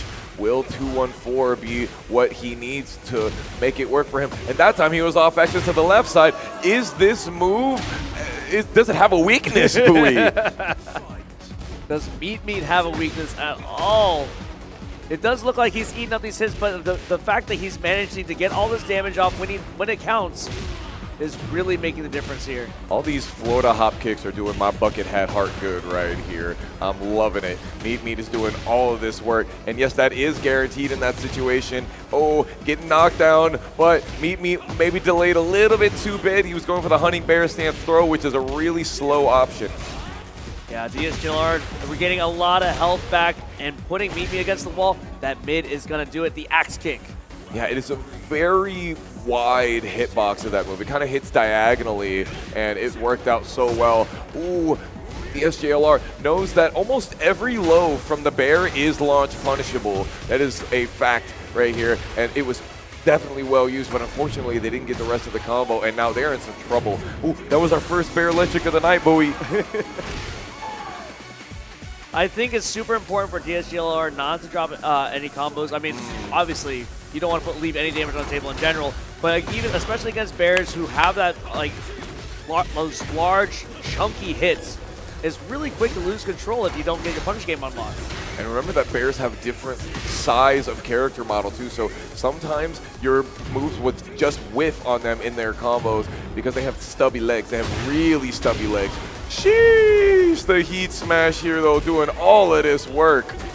Oh, missing the combo, getting punished for it. 2 rounds apiece. This match point could go either way right now. Used it to the down 2. This is one of the lows that actually does hit bears' stubby legs. Their legs are so far back, it's hard to hit them with lows, but Jin does not have that problem, and Meet is not having any problems whatsoever getting close to meet the DSJLR. Oh, the sidewall, is it gonna mess it up? No, it does not. Meet takes the game 1. Happy feet. Kuma's up. I love it when they wind it up, man. So when they wind up the Salmon Hunter, that big low that we saw back there, it creates pushback, and it's actually not a punishable attack, and it gives chip damage. It's only -5 on block, so it's like a really open situation for the bear player. I mean, from that far back, even -5 feels like plus 15. Yeah, well, what are you going to do about it? Yeah. All right, we're keeping it a little bit tighter here, not going for anything too risky. Oh, nice. I would disagree with that. Luckily, DSJLR is not killing me for it, though. Ooh, I like the parry, but unfortunately, you did a jab. And unfortunately, that was really weird. I didn't think that if you parried the move, it would still put them in hunting bear stance. I've never seen that before. Oh, unique get up. Gets a float, no combo. Ooh, we're playing at that long range. Meet is trying to be a little bit cheeky. He does realize he doesn't have to make the approach. Could take a few hits as well, just laying on the ground there. But even with 23 seconds left, getting that final hit in. Counter hit on the down 2. Yeah, Meet tried to go for the G-Clef cannon, that 10-frame round start, but it does start with a high, and that down 2 was able to counter hit launch. Ooh, the double parry. I like it. DSJLR really putting in the work with these lows, completely shutting down Meet's attempts to do any power crushes. A lot of you're pressure. done. Sheesh, the Omen stance, that guard breaks right there, and because your back was so close to the wall, you got wall splat. Yeah, really put fists to the top of the spine there. Ooh, nice duck. I like that punish. Okay, depraved savagery. Get him. The move's -15 in case you're wondering, folks at home. Yeah, and with this Metro transformation, the walls are really narrow. So we're going to see a lot of wall situations where either player could just be suffocated by the other. Double power crush in that last situation is nuts. Good backdash to be able to get out of the second electric bear god fist. Meet is just getting up, and DSJLR waited, but perhaps waited too long. No, great job for staying in control after the wake up 4 into the stature kick. It wasn't as obvious there, but the sidewall once again just stealing the round away from Meet, because had that been a regular wall splat, that round was all his. Agree, 100%. Meet has gotten some of this recoverable life back, actually a lot of it. Ooh, the backdash into the high damage output could have worked, but they were just a little bit too slow. Luckily, they were able to duck this low, and that's a guarantee, but they charged it for too long, Bowie. Okay, we get the launch, so a lot of damage off of this rage. This rage art will not kill. Now, possibly, because they've only had 3 hits in this combo, right? The first 2 hits were the launcher, and then the tornado immediate. You're right, though, Bowie. And they got recoverable health back as well. One more mix is going to do it. Not even a mix, just a jab, punished super clean. That was the correct punish. Oh, bro, DSJLR gave him the fist bump. He's like, oh, you got it, bro. They're like, no, we got more rounds to play. I ain't done with you yet. Put the gloves back on. Run up and do it again. That's what I'm talking about. Gonna be a lot of damage. And the Salmon Hunter, once again, to finish it off. Oh, boy. If there's something that gets my blood pumping, it's a Salmon Hunter early in the morning, late at night. It don't matter what time. When you wind it up on them like that. How are y'all feeling about this Tekken 8 action tonight? METROCON! Woo! You can actually see DSJLR like asking me a question to me like, I'm not great at reading lips, but I'm pretty sure what he said was, "What the hell was that? How do I beat that?" Well, the textbook is out there. YouTube is very helpful, and we got replay takeover, Elbow. You can't take that one. You're going to have to go and get another bear to beat you up and have them teach you on that so you can get another replay so you can farm. Next up, we have Butter Bones versus Raid XR coming for you. Honestly, so I was talking to Raid over there, and I was like, bro, I saw how you played in that bear matchup. Please go lab that bear. And he was like, I don't know if I was playing really seriously right here. I was like, really, bro? Was you really just trying to do a loser's run so you could get even more matches on stream? This is some big brain tech we got here from Raid XR. But Butterbones has been showing out with the Yoshimitsu and the King. Yeah.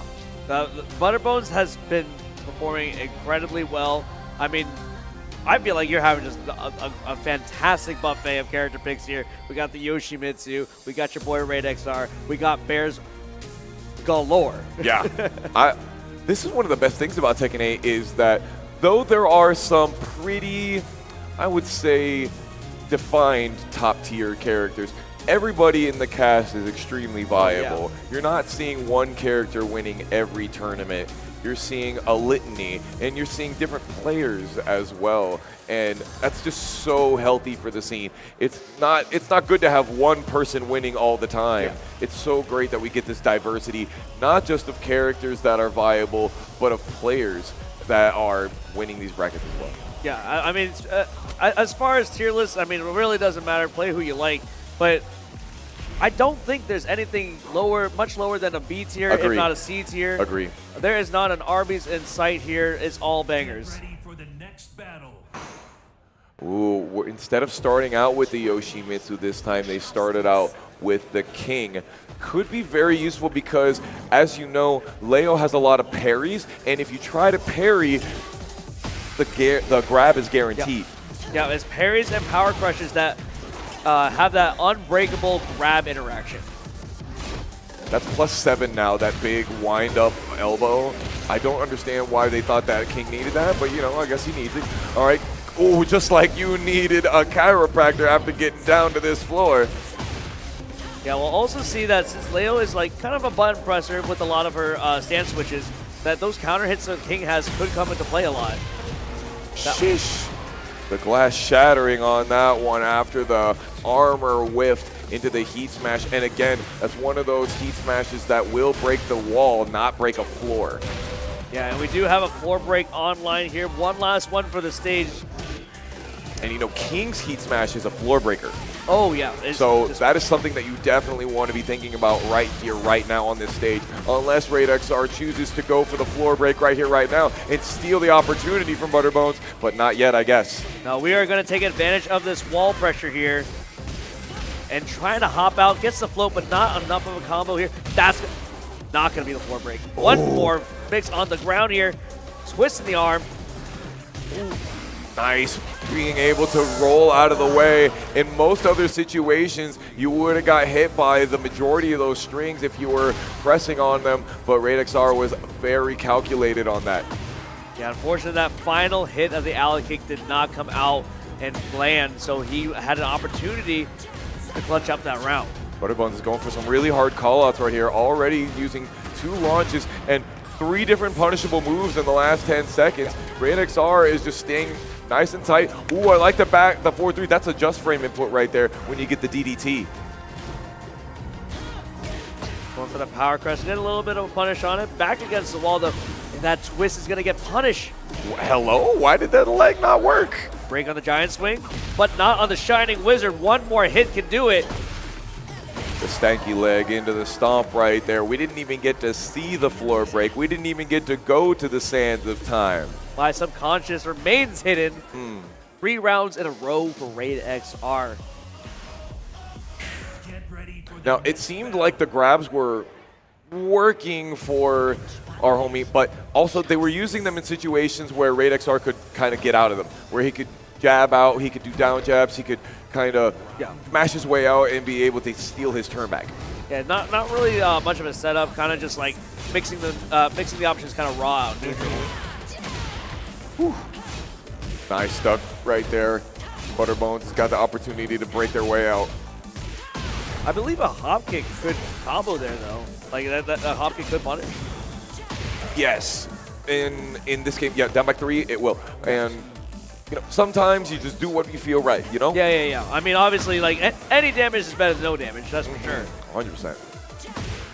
Red XR gets the down 4-2, which luckily gives them a float. Got the K and K cancels. We've got some high execution stuff going on here. Lightning Glare on deck. It did not look like a float just because of how much damage he got off. I thought that was going to break the wall buoy. It still hasn't broken. It's just the corner.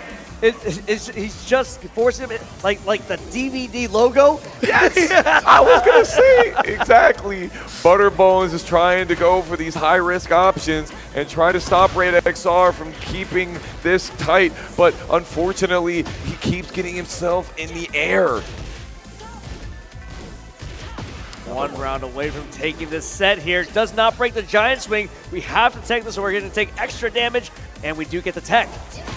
Oh my god, he went for the beast howl, and ow, that hurt a lot. I gotta expect that this one kills, and it does. Red XR moves on to fight in losers semifinals already. What a run that we have seen already from Richard right there. He's my hometown homie. Like I said when this bracket started up, I expect him to be in one of those top 3 spots. Yeah, we are seeing him. We will see him going up against Meat later on, but now we have to revisit some old favorites, XK Who and Initial B. So actually, I was hanging around with Initial B earlier. I was saying this earlier, and he was looking at the bracket, and he was talking to one of his homies, like, "Hey, Hybrid J, are you entering bracket?" And he came back to me. He's like, "Yes, he's not entering." Yes. But he looked at the bracket and said, "Oh man, XK Who? Dang.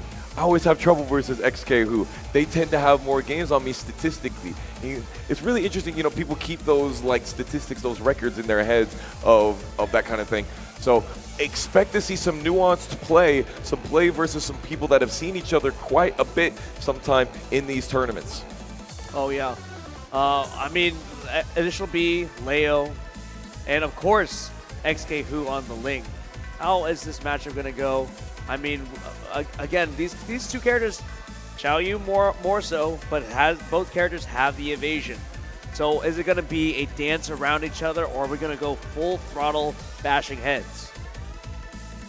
If XK Who chooses to play the way XK Who was playing earlier, it seems like whenever the back turn happens, they'll like to go and down back away, and a lot of times they're extremely vulnerable to long-range attacks in those situations, which Leo has quite a bit of. We were talking earlier about the approach tools that they use. I mean, there's forward 1+2, which is the big shoulder. There's the 4-4-3-4 that we see, those 2 advancing kicks that we see Initial B use a lot of. So I'm really expecting for Initial B to be able to utilize that a lot versus XK Who's play style.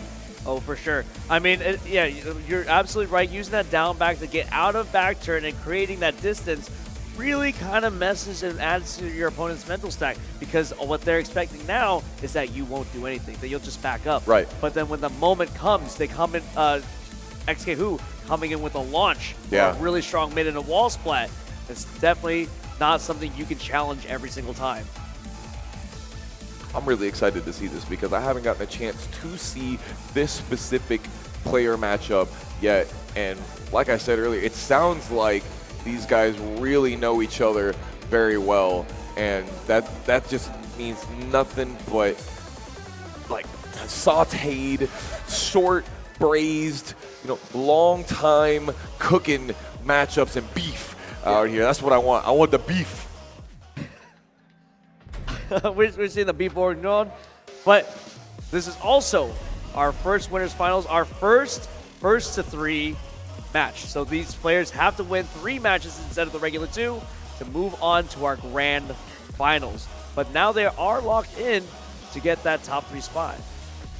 And this is the Tekken World Tour Dojo event. Once again, as my man Tasty Steve, the Delicious One, likes to say, points are on the line out here. You got to be able to get to the top echelons in order to be able to try to qualify for your region for this.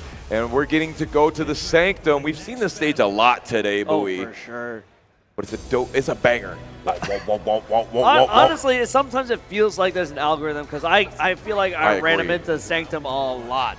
It's either Sanctum or either one of the two Suda Infinites, Coliseum or Yakushima. I feel like I always get those stages. And you should be trying to use the down forward too in that long range back turn situation that we were talking about earlier. There's the down back 2-4, another extremely long range tool that Initial B is very well utilizing here. And we see Initial B losing the momentum and immediately backing up and allowing XKHU to take a couple options here and there.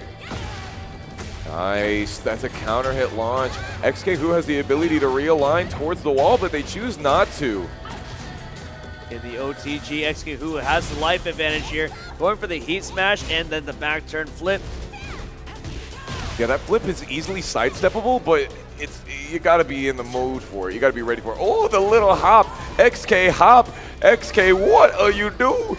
Initial B and XKHU have basically the same amount of health. They both have range, and the Florida hop kick comes through as it always do. 3 seconds on the clock, coming down to the final hit. That's the first round. That's the first round of our winners finals. It's just the beginning of the taste. That's just the amuse-bouche for you. Initial B getting over to this wall after XKHU spiking him down. Already spent half of that heat gauge, but look at all of the chip. I think they spent it quite well, don't you? I believe so. This could be 2 rounds in XKHU's pocket here. Almost gets another second wall splat.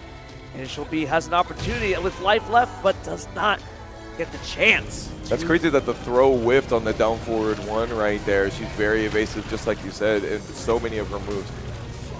I feel like that one is really under talked about. You know, we're just letting that one go. XKHU already is not letting Initial B off of this wall. Ooh, if you try to get up, you take extra damage there. I see it's not guaranteed. Taught me something. Yeah, XKHU keeping it tricky, keeping the options mixed up, and what is a bigger surprise than a round start down 4-2? XKHU got their big launcher blocked, and Initial B did not get a launch on it. Now he's priming that down 4-2. He's like, this is what I should have done about 5 seconds ago. Oh my gosh, the back. There it is. There it is, down 4-2, taking him all the way to the wall here, sidewall, but we can fix this. I can fix him. Oh no. Getting the heat smash, going for the mid mix.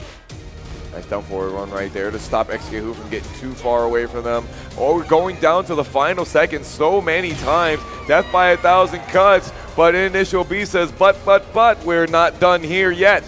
You know, you were saying that a lot of times XKHU's going to go back, go for that down back and turn back around after the back turn. Yeah. And you can see Initial B's tagging him on the way out. Yep. He must have been listening. You know? Yeah. That's what happens. You listen to the people that have been watching XKHU the entire time. If XKHU was doing low parry there instead of a block, they could have got something way better off of this. But they still have a great situation with the heat and rage. Oh, Lightning Glare not available for that follow-up to close out the round. Back turn launch. Ooh, and the spike, nothing guaranteed on the end of it, but XKHU is in rage and got 20% extra damage for that throw, which guaranteed the kill. Honestly, I respect the adjustment into the orbital to get the Oki because he realized that he got the sidewall and was not going to complete a combo there. So he tried to develop an advantage for himself in the future. And it slowed the game down a little bit as well, whether that was intentional or not, because Initial B just stayed on the ground and was like, well, I'm not trying to get caught by anything that is going to catch me waking up backwards, like the big down back one that she has, which is basically like a death fist, a flowering death fist at that. Initial B trying to get this momentum back here in game 2. Yeah, I mean, you definitely saw that Initial B was making some adjustments, getting around in, getting the balcony break here, and that No, get the key charge. Okay, does not get key anything charge off. set up right now. For those of you that don't know, that puts you in a counter hit state, and it's a pretty crazy 50-50 tool. Initial B is certainly thinking about that. Ooh, but maybe we should have been thinking about the spacing before he did the hell sweep. Blue Self is online, gets a hop over. That does not look intentional. That wall splat is going to do a lot of damage, especially with the heat dash. Gets a tornado once more. That's about 60 damage right there. Sheesh. Final mix, and what a combo. And that last hit that got the wall splat was a hit confirmable one right there as well. Very strong tool. I'm telling you, this character is slept on. This character is good. This character is doing crazy things on this screen right now. Going low, low, mid, getting the launch, going for the blue stuff here. Does not quite get the wall. Big block, no launch though. Heat smash to take it. 2 rounds up, initial B. Ooh, initial B doing the key charge at the end for quite different reasons than XK Who was doing their key charge earlier. We take that as offense around here. Let's see what XK Who has to do to bring some of this back, to bring some of the more respect towards initial B. Ah, that is not 13 frame punishable, it's only 12 frame punishable. Oh, get in the back turn. This could be messy because Xiao Yu has such a small frame, and especially in back turn, could not get the full combo, but Ooh. Yep, misses the last hit. Yeah, that last hit is actually really important because it would have given him even more extra hits there, but because of the back turn wall splat situation, you couldn't have gotten it. Initial B just spends the heat smash immediately, and XK Who is with their back to the wall, and they got the low parry finally. Not going to be a ton of damage. You do not get tornado off the low parry, but you do get that little bit extra damage and that wall carry. XK Who went for the delayed hop kick right there. A delayed hop kick is crazy, but not as crazy as the amount of damage that initial B is about to put into your life bar. He needs the rage art here because he didn't know if the amount of life that was going to be left once the wall combo was done was going to be able to kill. I like this option. Yeah, definitely not going to be enough damage to kill, but 2 seconds on the clock. There's not much XK Who can do here. Yeah. Did Unless he he press? pressed. Bro! No, Bro! He literally could not have killed you.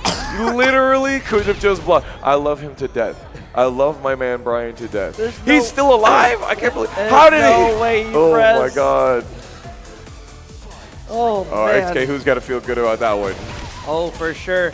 I mean, XK Who was playing like pretty far back because like there's no way he could do this damage. But getting that grab into the wall burst, into the wall, it was perfectly lined up for initial B. Yeah. It was. It was. Honestly, it was. Somebody just took a look at the script and we're like, oh, wait, that wasn't supposed to happen. Initial B getting counter hit so that it made it 14 frames that they could break the throw, made it even harder. Very, very difficult. 1/4 of a second. So hard to do. Initial B trying to bring this back. Both players on match point here. XK Hood starting off the round with a launch. Well, they didn't know that they were going to be able to get the spacing. I like it. They're not being greedy. Yeah, a lot of times if you drop a combo, it puts you in a disadvantaged space and allows you to get hit and potentially combo yourself. These small hits are doing work. Oh, the orbital almost counter hit, but initial B stands ready. Well, breaks the grab, very nice. Perfect. Heat engager gave him back the health that he needed, and he said, I know you're ducking. I know you think I'm going low. Down forward 2. Put yourself on this wall. I'm going to make you stick there like glue. No, not the second hit of the back 2 string. It counter hit launch. Break the throw. Oh my gosh. Initial B. Sheesh. I didn't know you started up a business right there. I think you sold for a second. Unfortunately, that round that he dropped was a canon event. XK Who taking a second game, and once again, it has to be 3 for our winners finals to move on to grands. You know what? I'm going to say something controversial here. Uh-oh. I want Initial B to lose this game. You know why? Because that means we get to see Initial B play some more games in losers finals. Let's go. I love watching him play, and I love XK Who doing what they're doing against them. This defense and this very evasive offense is super nuanced. All right, keeping it small once more, going for the toes here. We dancing on him. And just sticking out the leg for a big old launch. Spring kick does not get punished. Wall run does not get punished. Yeah, they're very quick on recovery, those moves right there. Initial B luckily tried to punish them with moves that are not super punishable themselves, but that one right there was, are we going to blow up the wall? No, you were off axis, and it didn't wall splat? Hello? I have no words for that situation. We got the heat smash though, closing out the round. A little bit of a weird situation there. Definitely. XK Who not feeling weird about this situation though. Locking him down, knocking him over, putting down the chip damage with the fan blades and the heat smash, which still puts you into extra plus frames. And gosh, you have to be able to press somewhere, but where? Bro, he was blocking the whole time. All that damage came off the heat. Yep. All that chip damage. And those final hits finally closing it out. Here it comes the lows right there, 100%. I'm feeling it. XK Who trying to fight their way back out. And speaking of back out, they got that hit in the back and down back 2-4, putting XK Who on the wall. They're raged up and they have the oven on the broil setting, Bowie. He is cooking right now. Okay, we do have an opportunity. Plus frames here though. Does not bite the bait. The range 4 business is working for XK Who, but right when they decide to come in, Initial B says, yeah, now's the time. I'm sure of it. Rah! That's 2 times Brian stuck out that leg. 4 times. Getting the counter hit on the second one in the beginning of the round. And getting the counter hit launch. Perfect wall spacing for those big damage moves as well. You love to see that when it's your situation. And XK Who is back on, but that move is 13 frame startup, and that is really quick. That is super quick. That is an incredible button to mash, especially after getting hit with a heat burst. A disrespectful button, you might even say. A mistrustful button, you might even say. Oh, he jumped, and so he was able to not get and take the majority of the damage from the heat smash, but he still died for it. Set point versus survival point. And it's already not looking great for Initial B. XK Hood taking him to the wall. Okay, small side roll avoids a little bit of that pressure here. We're trying to press some buttons, but we cannot. XK Hood being incredibly evasive with these shimmies. XK Who got the delay on that string, and that will do it. A 20-second perfect to give a complete shutout to Initial B, and that means that XK Who is going to be in our grand finals. Let's go. Guaranteed second place. Guaranteed top 2 place, yeah. And that's going to be a lot of points for the TWT as well. And not to mention, we got a little bit of prize pool money for you too. Just a little bit. Initial B moving on, guaranteed to be in our losers final, so we'll see a little bit more of him for sure. But next up, we do have Raid XR versus Meat. Is this again? Is this an again? Is this something? I believe Meat was the player that put Raid XR into losers earlier. I'm going to triple and double check that. Meat it is. Has an opportunity. This is what we call a potential for a double jeopardy, where a player knocks out the same person twice. Out of winners and out of losers. So will this stack up in Raid XR's disadvantage, or can he regain Raid wins. Raid wins the rock, paper, scissors right there. All right. You know, the meta for rock, paper, scissors, I think, have shifted to everybody do rock. But I think it's shifting in the other favor. They've started to figure it out there, Bowie. There's 3. Very similar to how there are 3 dimensions. There are still 3 options in rock, paper, scissors. You don't have to throw out that frame 0 option every single time. However, I'll still say it is frame 0. Not wrong with that. Now, this time I expect Destiny, aka Raid XR, is not going to be playing the Paul Phoenix. That is my expectation.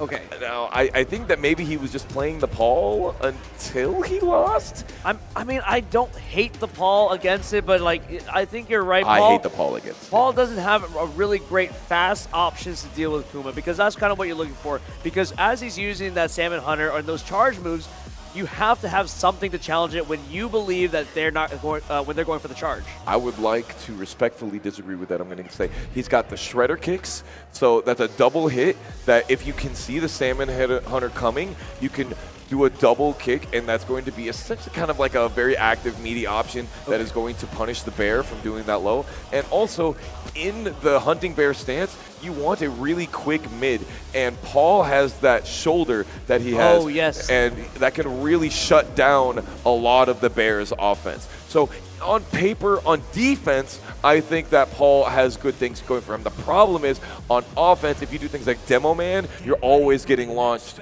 If you do things like Dead Fifth, you're always getting launched by Kuma's down 4-2-1 because their long-range block punishment is second to none. Well, all this theorizing for Paul Phoenix seems to be coming to a null point as we are seeing RaidXR going with Leo, and immediately the backstep into the launch. Yeah, the double shredder kick, a different character with the shredder kicks. Then this is one of the stages that makes it really hard to get a good wall splat right here, the Fallen Destiny stage. But 15-second perfect says, you know, I remember what you did to me back in Winterside. I would like to let you know how that feels. It's a brand new set, and we're starting it off with 7 golden letters. Again, the shredder kicks seems to be paying dividends. Yep. Again, the sidewall not doing the work that RaidXR needed for them. You trying to bite me? Nah, son. Keep them teeth away from you. 2 rounds in, RaidXR already on match point.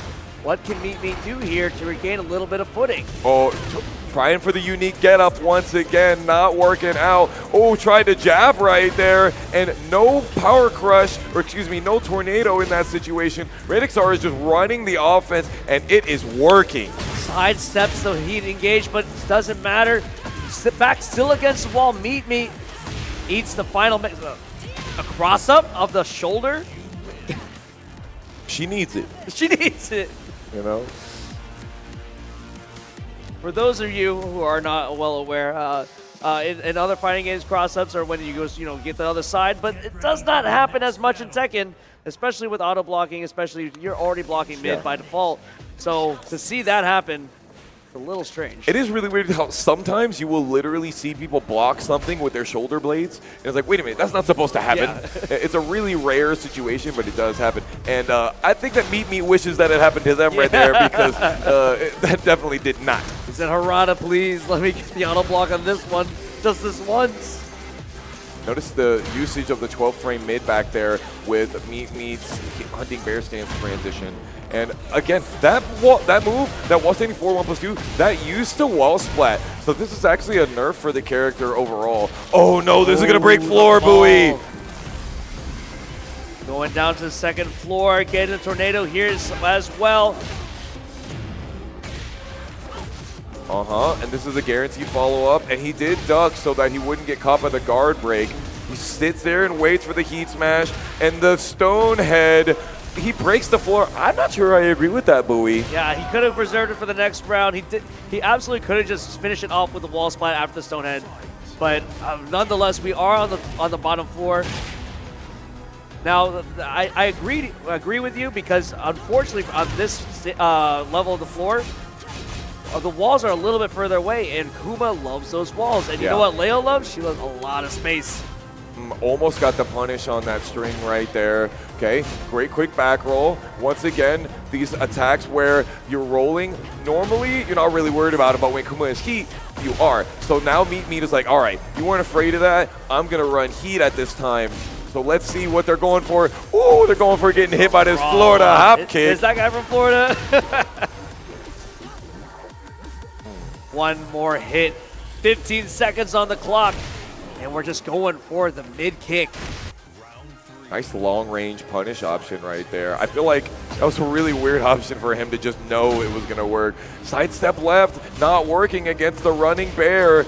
Meet Me putting that booty on top of him and then just running up and getting the 11-second perfect. What a speed run.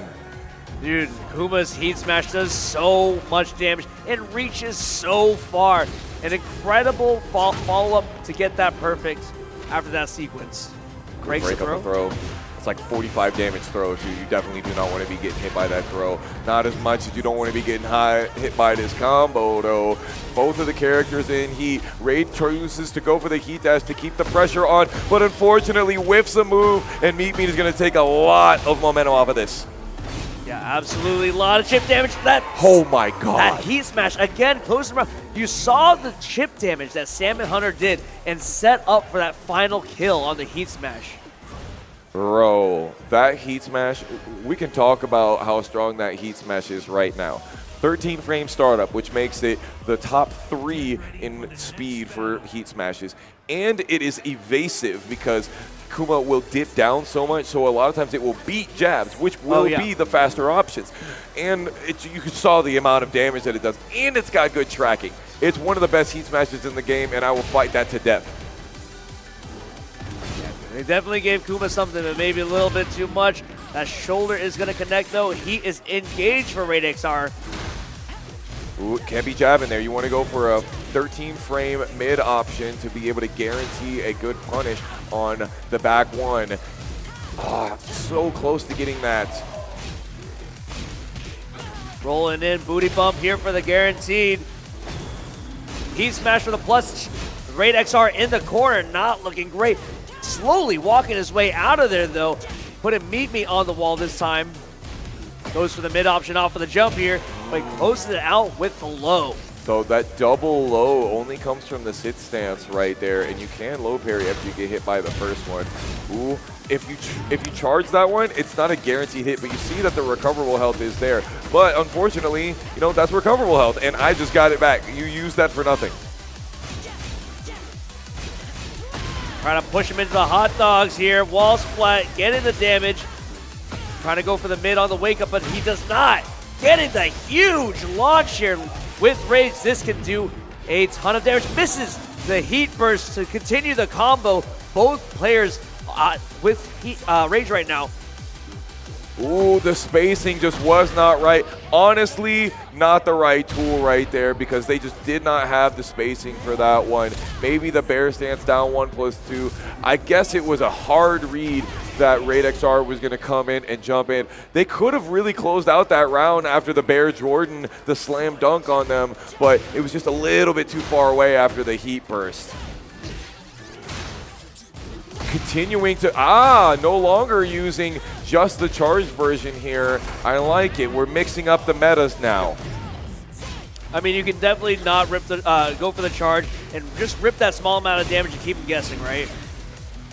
Oh my, no punish. He could have got launch in that spacing, and Raid XR is going to get a lot of damage, or he could have if he had gotten the tornado there. And characters with a lot of strings or a lot of stand shifts like Leo, taking a lot of advantage over heat and getting that chip damage in. But we already recovered that amount of health. Salmon Hunter closing out that round. Meet at set point here to go into losers finals. Oh, he keeps ducking that string, but not ducking the Salmon Hunter. It's doing the work. And the second Salmon Hunter is actually guaranteed if you dash up and get the next one. Nice down back 2-4 to get Meet over at the corner right here. Raid XR needs to keep it clutch, but he went for a high and got Wastani 2 punished. Taking him all the way to the wall here. It's not going to go to get the wall splat, but gets the booty bump confirmed. And that's a guarantee right there after you get hit in that situation. And Raid XR is going home at 4th place. Meet going on to our losers finals. We got some bear action in top 3. Let's go. Let's go against Initial B. Another Leo Kuma matchup. I believe we saw this one specifically earlier. I have to double check it in our bracket. I think that Initial B put Meet down into losers, if I am not mistaken. That is exactly what happened in winner's side. Initial B got the 2-0. I remember it was really close in the first game, and then the down forward 2s just kept coming. Oh, yeah. Oh, gosh. So we already saw a double Jeopardy from Meet, sending Raider from winners to losers and losers to home. And we see the double Jeopardy. Initial B sending Meet down further into the depths. I feel strongly about that. And I got to think that Initial B was watching that set out in the stands, right? Yes. And since Initial B plays the exact same character that Raid XR was playing right there, I think if he just locks in, he has the ability to bring it back from Meet. But Meet is playing that Kuma so textbook. Yeah. Honestly, I'm not saying the character plays itself, but the game really gives you the tools to figure out how to play this character optimally very well. And the proof is in the pudding. He's in top 3. Yeah, for sure.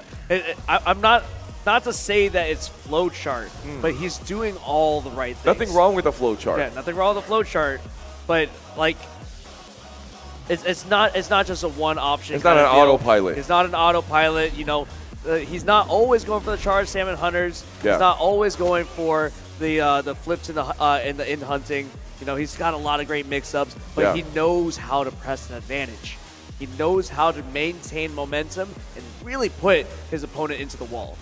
Yeah, the spacing work on Meat has been pretty immaculate. The running 1+2 just cannot whiff with this man. And I have not seen it whiff a single time. Initial B and Meat just waiting for the go-ahead right here to see what stage that they'll pick. I gotta think that if we wanted one character or the other to win, that the character that Leo has more advantages when there are walls. But Kuma's really strong at the wall too, right? Yeah. Well, I think so. Kuma has really great wall strength. Leo has a little bit stronger on the wall breaks, which we can see a lot of in this stage as well. It's that running 1+2 we were talking about, and then you just want to hold back when the bear is running at you like that, because those mix-ups, that strong 50-50, you just come out of nowhere. Although there are a lot of things that you can do to interrupt. Sheesh, that heat smash though, putting in that work. Yeah, we can see already the expenditure of the heat smash, and to good measure because he put him against the wall. It was looking pretty bad because he put him in the corner, but a hop kick is going to close out the first round of our losers finals. The Ultra Kuma to finish it off, that big old hook claw that we saw right there. Meat is just really calling out these highs with the wall standing too. Are we gonna break the wall? No, I like the wall. The wall allows me to get this, and I get the booty bump, and get all this extra damage. Yeah, wall break is not always the option to go for, especially if you're racking up all that damage on the mix. Bear players, get out your notepad, because Meat is showing you something right now. Rawr! Eat 'em up. Slapping the knees one more time. Doesn't go for the third one. There you go. Now, see, that's a great option because it made the Salmon Hunter whip, but unfortunately, because they're so far away, a lot of the time, your move is actually too fast. So you want to do like orbital attacks, the longer startup attacks that will still get you in the air in that same time. And Bowie, a 3 rounds straight? 3 rounds straight, Bowie? He's just trying to go all the way back to Grands and just completely run through it. But, I mean, why was he ducking right there? I mean, the duck was, do you duck against Kuma by default, or do you react? That's a really difficult question to ask right there. I think that we saw Meat using a lot of the sweeps back in their earlier sets. Yes. Maybe not so much. What did I say, right? They were using this sweep a lot earlier in the set, so it absolutely could happen, and especially as a turn stealing tool as well. You definitely want to duck there. If you have the ability to, you definitely want to duck there. Yeah. And then the guaranteed damage, you're going to get an extra 20 damage on the end of that unscaled. Meat is on the wall, but it's doing so well at controlling the space between them and Initial B. All right, this is Initial B's chance here. Gets the throw here and the wall splat. This is going to be a lot of damage and a lot of recovered health. Will this Rage Art kill? Now, I got to think that maybe if they had waited for the low wall slump to be able to hit that low wall slump into the guaranteed stomp, that they might have actually killed with the Rage here. But they're going to start off with Heat, and they've got plenty of life lead to go into the Heat Smash, into the QCF 2-1. This is what we saw them do in the first game that they played together back in Winners Finals. But Initial B doing the orbital and just being like, you're not getting any lows on me. Yes. A great option, too, because it has a little bit of that evasion, and it's also a pretty good mid. It counter hit launches as well. Ooh, that armor on the hunting. It's just so difficult to deal with that booty bump that's guaranteed afterwards. You don't necessarily get like good Oki afterwards, but huge amounts of damage, as you can see. And you consider this character a chip damage character, because look at all of the gray health that Initial B is getting back now. Oh, and the Rage Art is gonna land, and with very little health to spare, this could be all of Initial B's remaining health for this round. I 100% agree with that. Look at the small amount of health on the side of Meet Me, increases the amount of damage on Rage Art, and we're tied up in the round count. You know what I do find interesting? You'll see it pretty often because both these players are great at breaking the throws, but what comes after the throw break? Is it a button or is it nothing? Fair. Yeah, no, because after a throw break, it's basically a neutral situation. You're like only -3 or +3 or anything like that. Earlier, we saw Initial B try to sidestep the table flip, and you have to like sidewalk that stuff. Yeah. It is very large hitbox. Speaking of large hitboxes, this Heat Smash is doing wonders on their opponent, and we got a little bit of deja vu from the last round here. Yeah. This is definitely not going to kill, but an important factor about Rage Arts, it eliminates any remaining gray health, closing up the bleeding. And this is all the health that Kuma has left to work with. So it takes one more mix here, and it's going for the low. Initial be up 2 rounds to 1 in our game 2. And they had 13 health that they got back from using that Rage Art as well. Oh, yes. Oh no, that was a counter hit. That did a lot of damage, Bowie.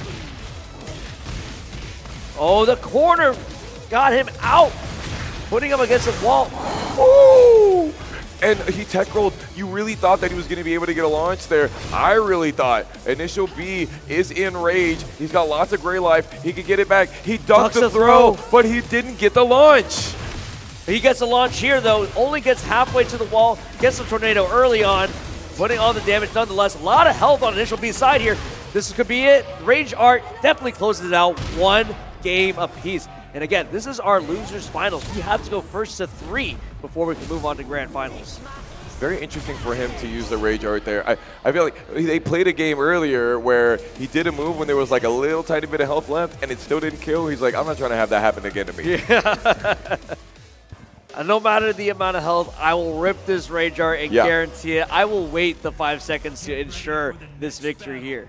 And it gives you a little chance to think about what your opponent is going to do in the next game, what kind of momentum that you guys have. You get a chance to breathe. Breathing's so important in these sets. If you can think about your breathing while you're doing all of this stuff, you're on a different level of mindset and muscle memory. Yeah, breathing allows you to remain cognizant and allows you to keep up these adaptations as you see more and more information coming from your opponent. Be really calm as well. I feel that Initial B's blood pressure probably pretty low after that one. He's got to feel pretty good after that launcher in the beginning of this round. Oh, 100%. And we are continuing our pressure here in Heat Smash, Wall Blast, and 1 final hit. Does not even have the rage to clean it up with a Rage Art. Didn't need to. Didn't need it. He had all the health. Ooh, nice. He was able to backdash and get away from that long-range bear swipe. And Initial B is trying to run the mix heavy, but Meet Me is trying to keep them in this corner. You know, Leo has got to be like one of the few characters that can just raw launch after backdashing away from Akuma. Oh my god, the wall jump into launcher right there was insane. And then the Heat Smash, I hope you weren't trying to do armor there, because I was trying to get a Twitter clip on you, and I succeeded. 2 rounds up already. Initial B on match point here. Nah, you can't be running that string on me when you're 3 feet away, son. You need to be right up on me. Yeah, you're 100% right. That down forward 2 reaches so far. It's doing so much work in this matchup because as Meet Me is keeping that distance, Initial B is reaching out all the way to get that launch. And just as you say that, the down forward 2 whiffs, and then he gets salmon huntered. You know, they love to prove us wrong. They do. They do. Okay, he's running that swipe. He gets hit with the Salmon Hunter, which leaves you standing, which allows him to get hit by that high. Meet Me has got their back to this wall. He goes for the delayed hop kick. He's airborne, I can't believe it. He is airborne, though, so this won't do as much damage. You're right. And he's not missing that much health either, so I'm thinking he's still got about half that health left, but no recoverable health.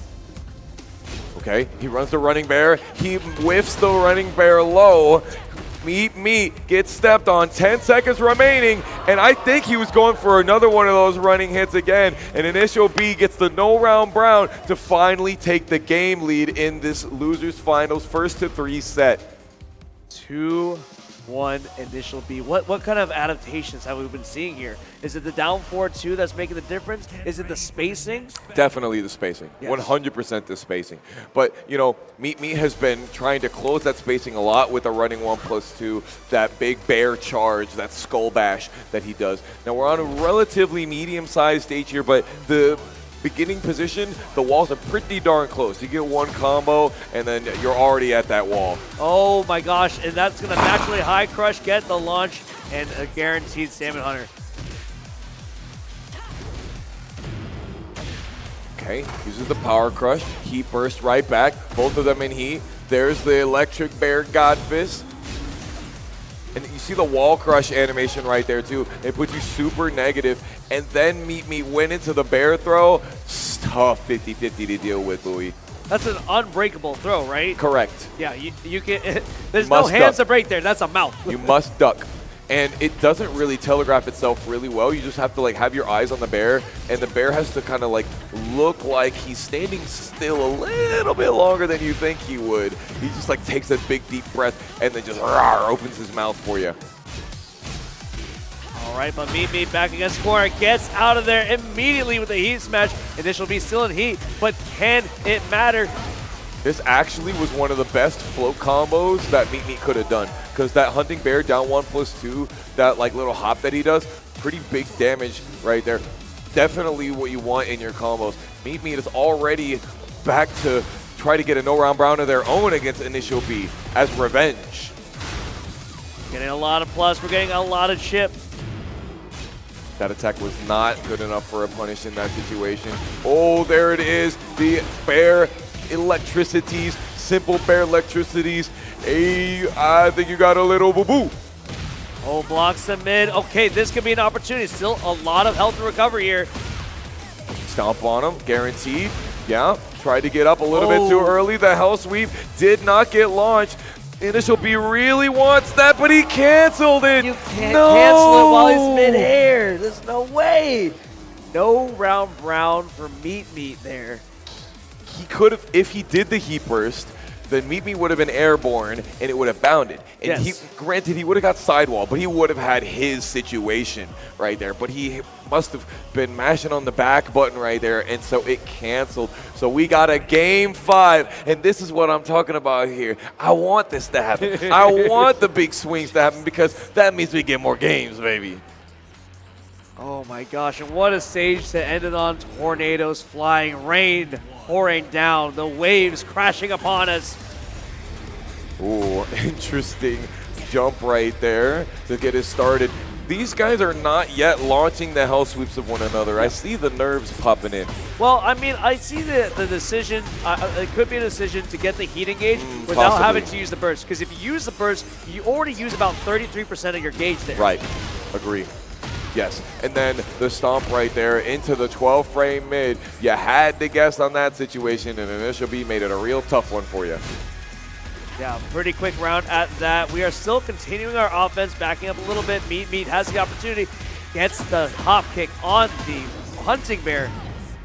This is what we saw back in winners finals earlier, or sorry, winners semifinals earlier, where Initial B just is confident in his reads. And when Meet Me was doing that as well, and when Meet Me is doing that now with these lows, oh my God, 3 of them things in a row? That's what I'm talking about. But unfortunately, Initial B kept it strong, because look at how much health he still has. You took 3 of those bear swipes to your legs, but like, who cares? Pay the tax, eat Yeah. the lows. Do not take the mid. Yeah. The mid into the charged Salmon Hunter actually does 69 damage. It's a ridiculous amount of health for a 2-hit combo. Meet Me is already losing about that much health on this combo, though. Great blocks. We are still, okay, we're blocking up. Got the down 4-2 off the hunting.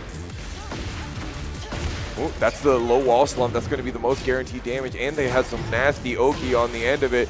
Meet Me using the heat smash, and this will be like, oh, I got you right where I want you, fam. Mid for double mid. Dude, he loves that double mid for the mix. Initial B moving on to grand finals. Oh, he's talking about, I feel like he's talking about the art on his stick, but also, man, that literally that exact situation happened so many times.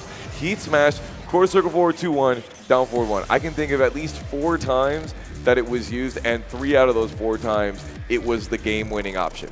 Oh, yeah. But honestly, I think it really came down to kind of Brian Initial B stoicism in not pressing in inopportune times. Yeah. Like he had there were so many chances for Meat to get like an incredible amount of damage had Initial B bit the bait, but it did not happen. But what a loser's final that was, and what a run and showing by Meat. Honestly, a fantastic showing for a 3rd place. Hell yeah. I'd love to give it up for Meat one more time. Incredible. Yeah, let's hear it for him, yo. Meat showing out with the Kuma. Oh, all right. We have no more animal shenanigans for you out here unless some of these guys have a little bit of surprises for us. The Ling Xiaoyu is going to be coming back, and XK who got 3 games straight on my boy Initial B earlier. And as XK who invaded my Orlando Juicy Game Night local a few weeks ago and bodied everybody, I'm a little bit biased in the commentary booth right now. He's got to be honorary Orlando at this point. You got him, and I'll back up my boy Initial B here. I don't know, man. When somebody takes over your planet, does that make it your planet still? That's your guy right there. Is that the plotline of Invincible? Is that? Hey, no spoilies, all right? No spoilies. XK Who versus Initial B. So here's how this works for those of you that are unaffiliated with the double elimination format. Initial B has the ability to defeat XK Who in first to 3 games, and then if they lose, then that means that they have to win another 3 games against XK Who. So essentially, Initial B needs to be able to win 6 games for them to take home the 1st place win. Could not have said it better myself, and it is a long and winding road for Initial B, especially against XK Who, who's shown a very prominent understanding of how to kind of break down Initial B after winning 3-0. XK Who just cannot stop smiling this entire time. They're having a great time, Yeah. and honestly, so are we. Going into Grand Finals Game 1, let's go! METROCON 2024 Tekken 8 Grand Finals.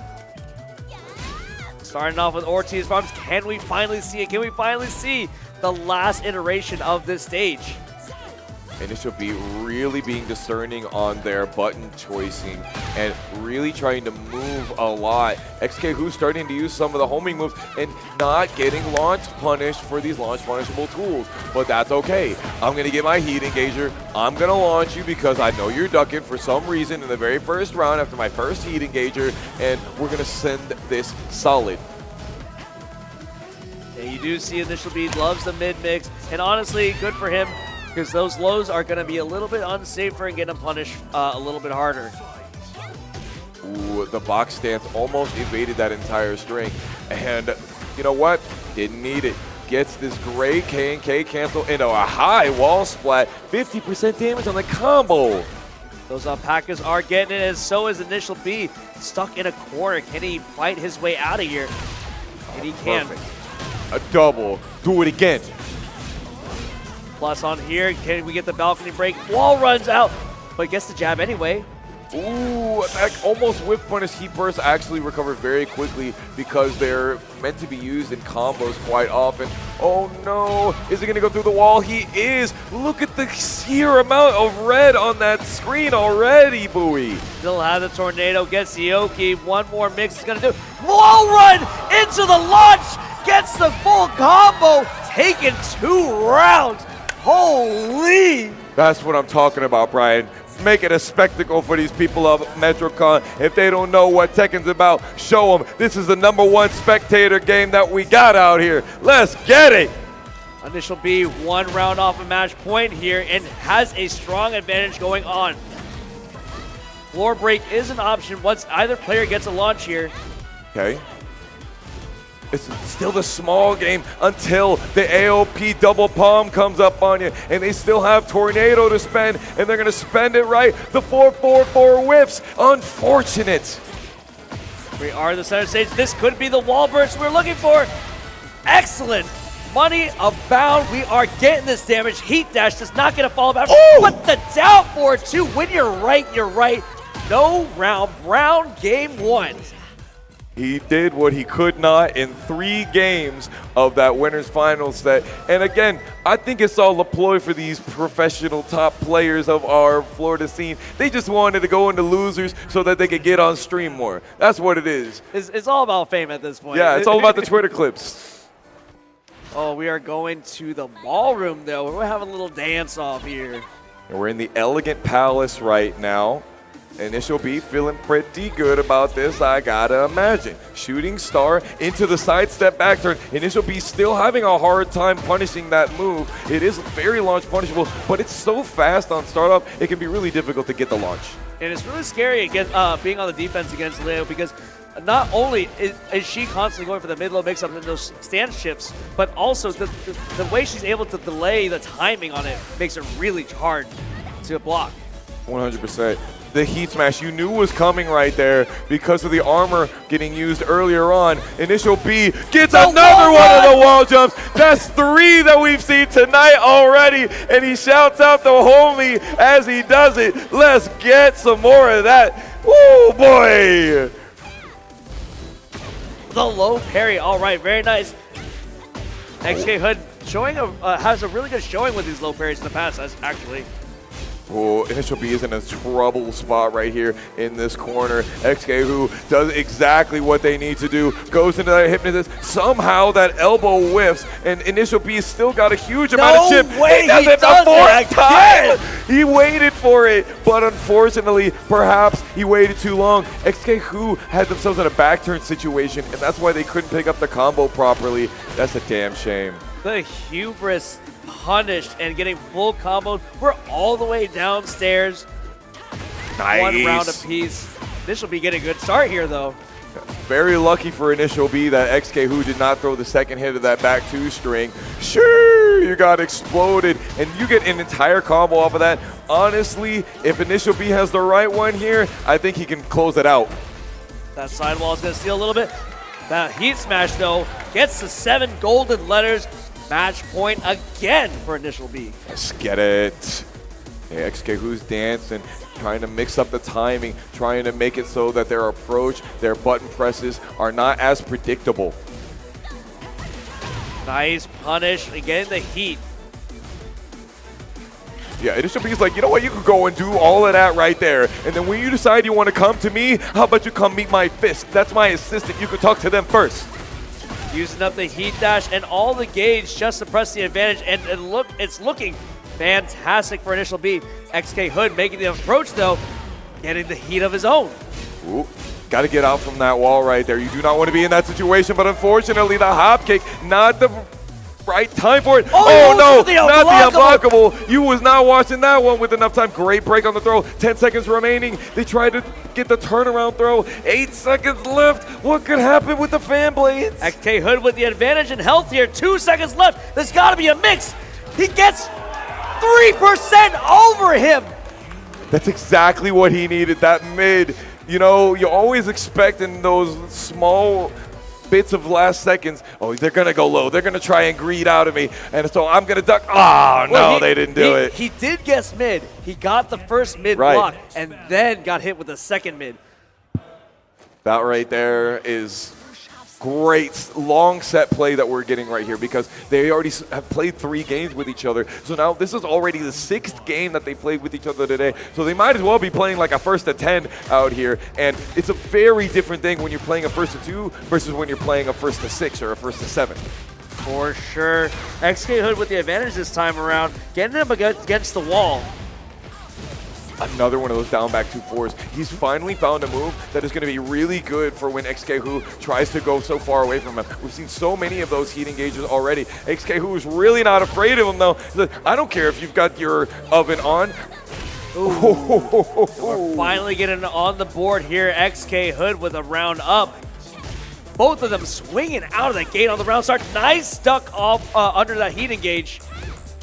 Yeah, Initial B is learning that that button is not going to work for every back turn transition in this situation, and XK Who is taking advantage of that victory.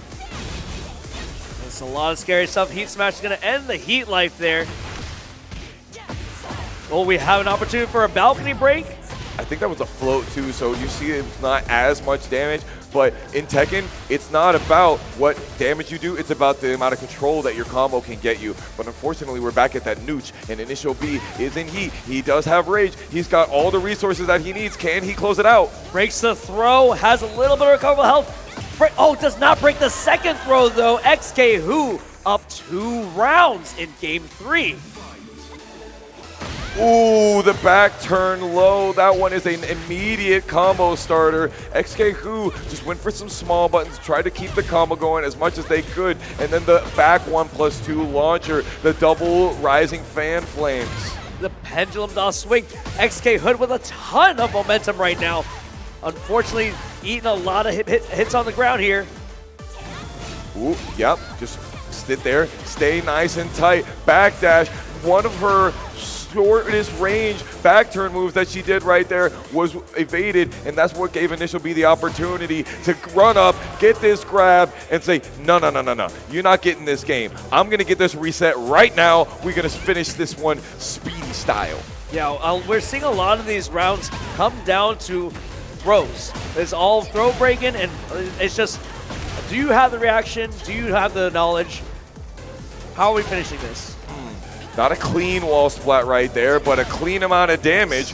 All right, Initial B puts themselves in the corner. This is scary. XK Who with rage and heat. It goes to the heat smash for some plus frames. Needs an advantage here. Who it counter hits the throw. XK Who being very frame tight, and then they go for the backflip, super punishable, into the big jumping low, also super punishable. The risks are so high, but XK Who is just getting all of the right reads. Oh, with 13 seconds on the clock, gets the final hit, takes game 3. Wow. Wow. It has just been round after round of just swinging for the fences and a lot of high voltage gameplay. Arena, who has the better situations here, Leo or Xiao Yu?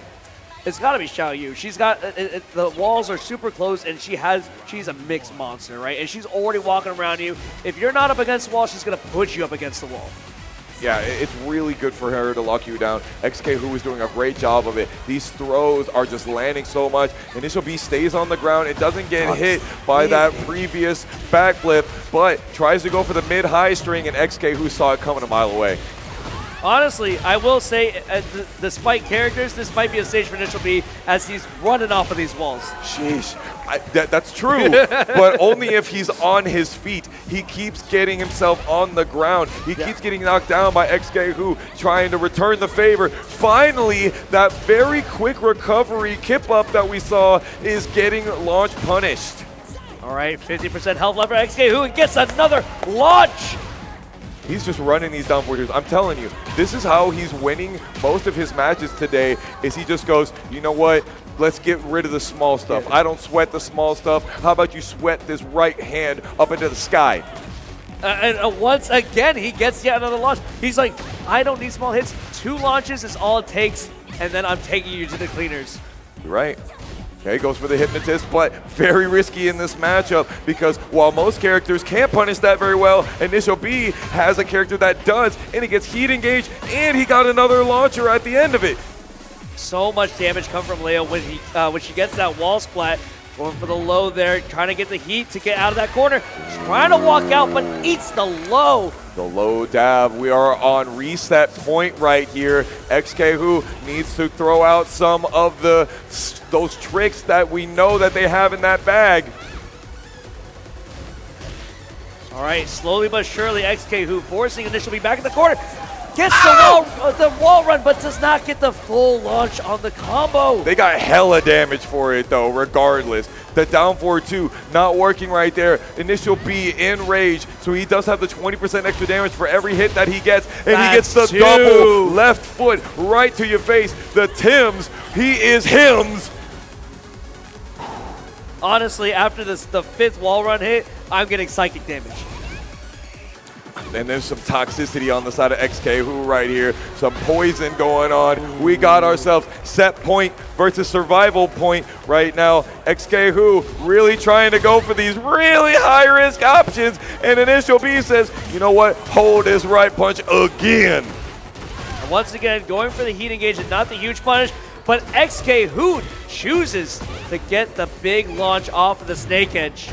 Yeah, the big charged attack right there. XK Who not wanting the wall just yet. Here it is, that tried and true classic setup. Down back 2 into the heat smash, but chooses not to go for hypnotist stance. Tries to go for throw, and Sidewall saves lives. Spooey! Sidewall is not saving him right now. He's continuing the combo.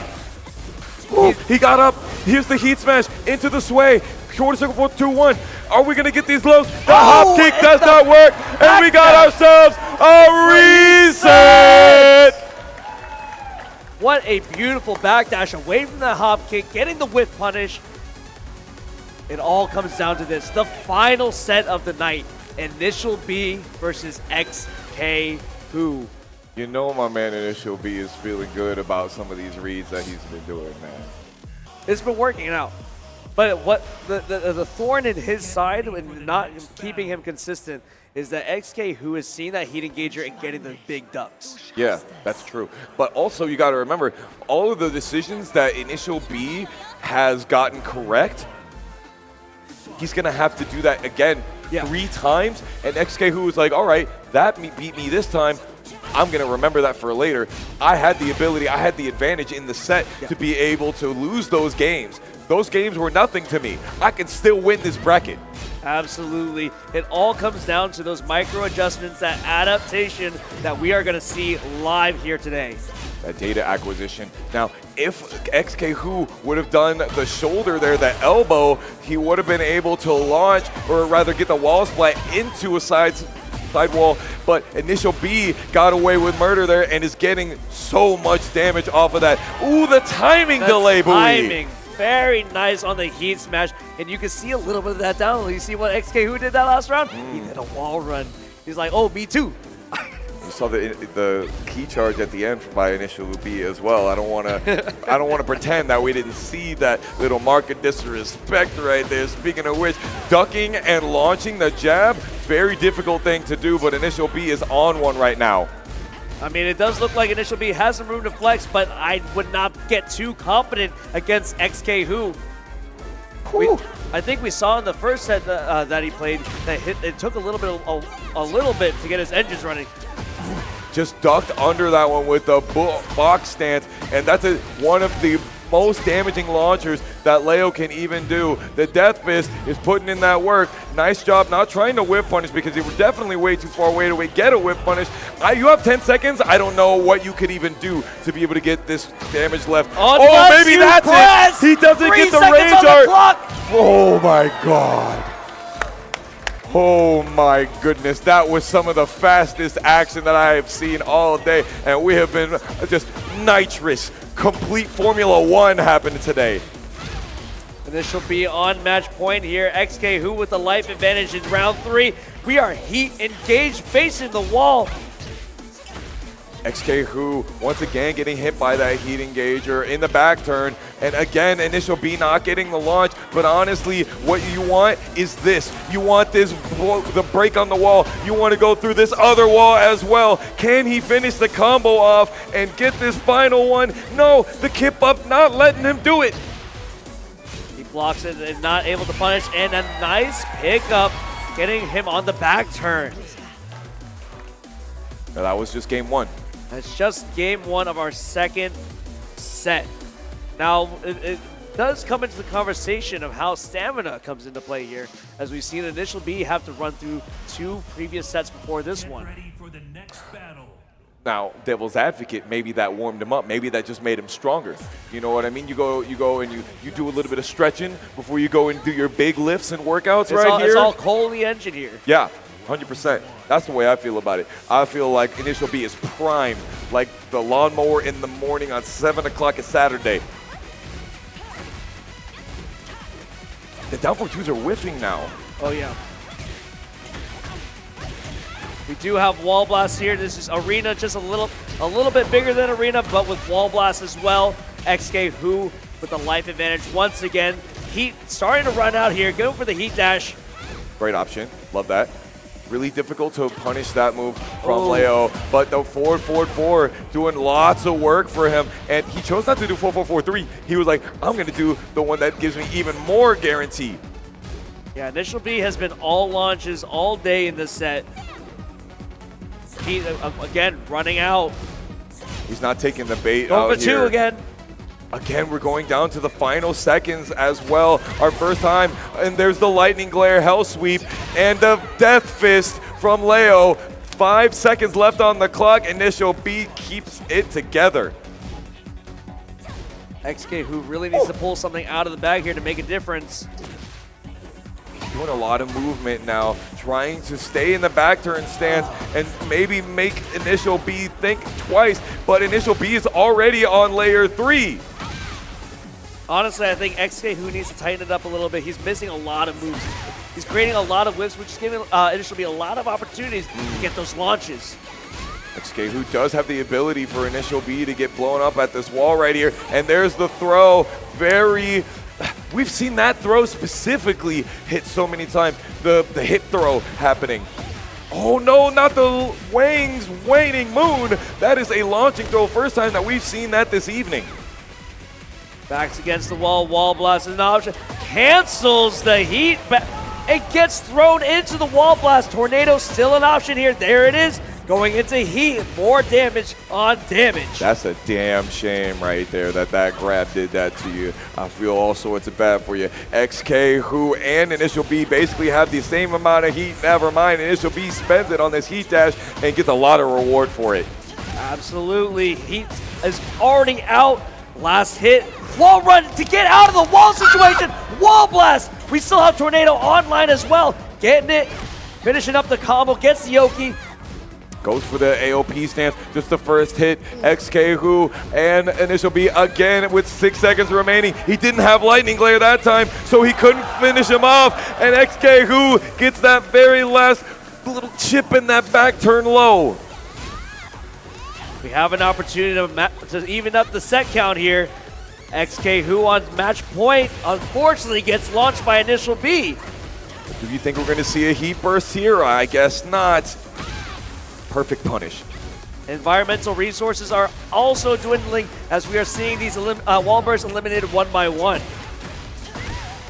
Nice one. Stanky leg once again. Heat smash, try to push you over to that wall. That power crush there is crazy because you really did not have the space to do that. You didn't really have any health to do that. Initial B trying to continue this lead and XK Who trying to tie it up. It's the 2-4s that gets me every time.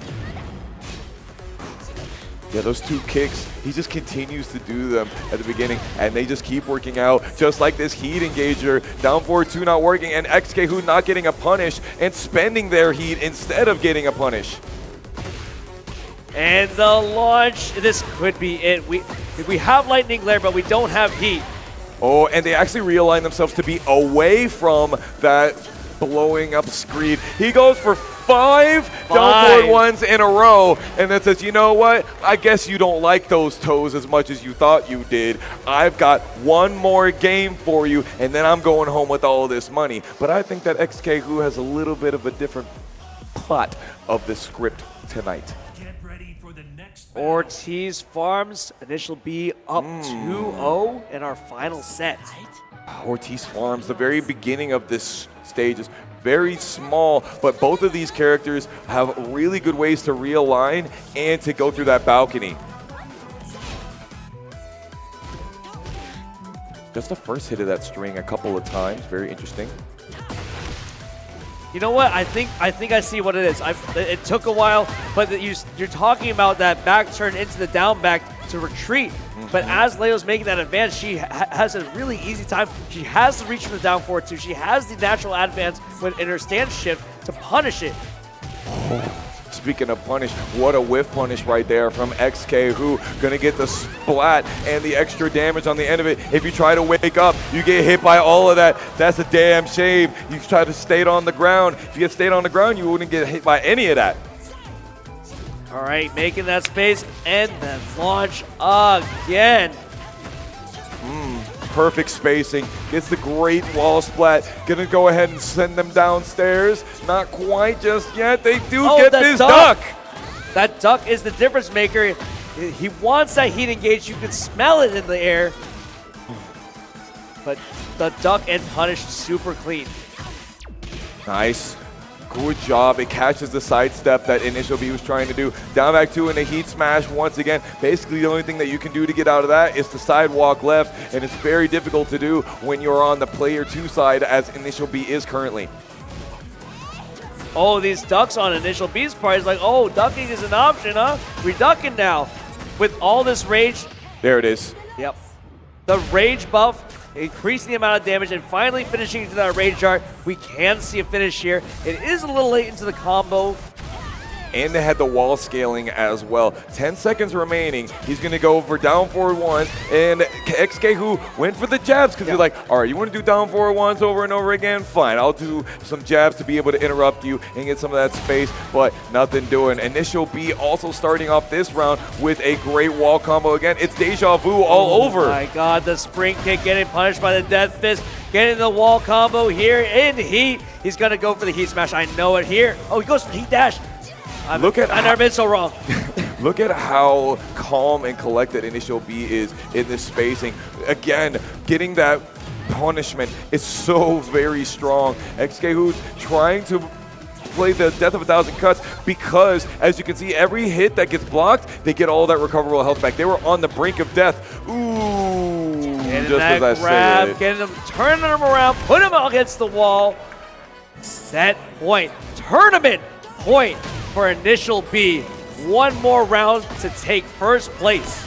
We haven't even seen the other half of this Oh my top gosh, stage and right we here. might not.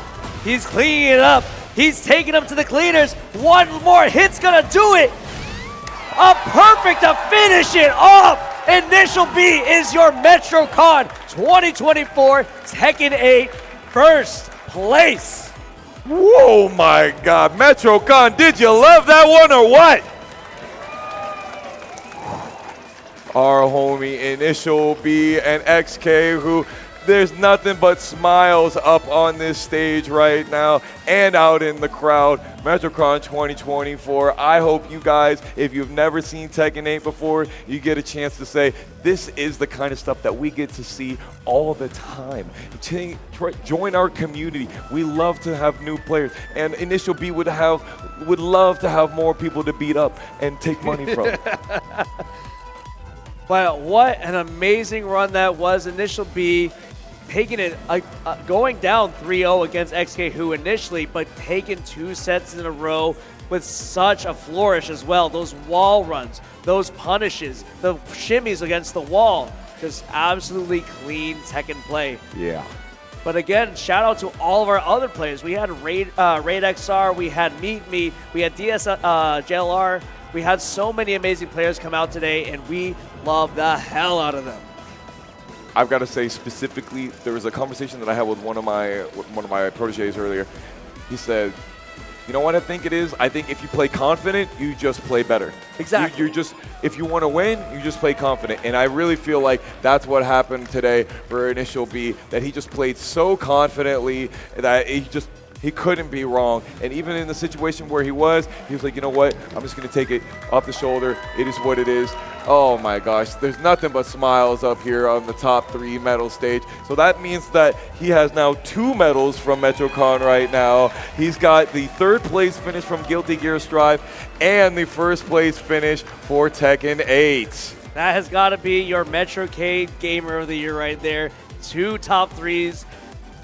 You can't, I mean, you could ask for more, you could ask for 3, but I think Initial B is happy enough with a third and a first.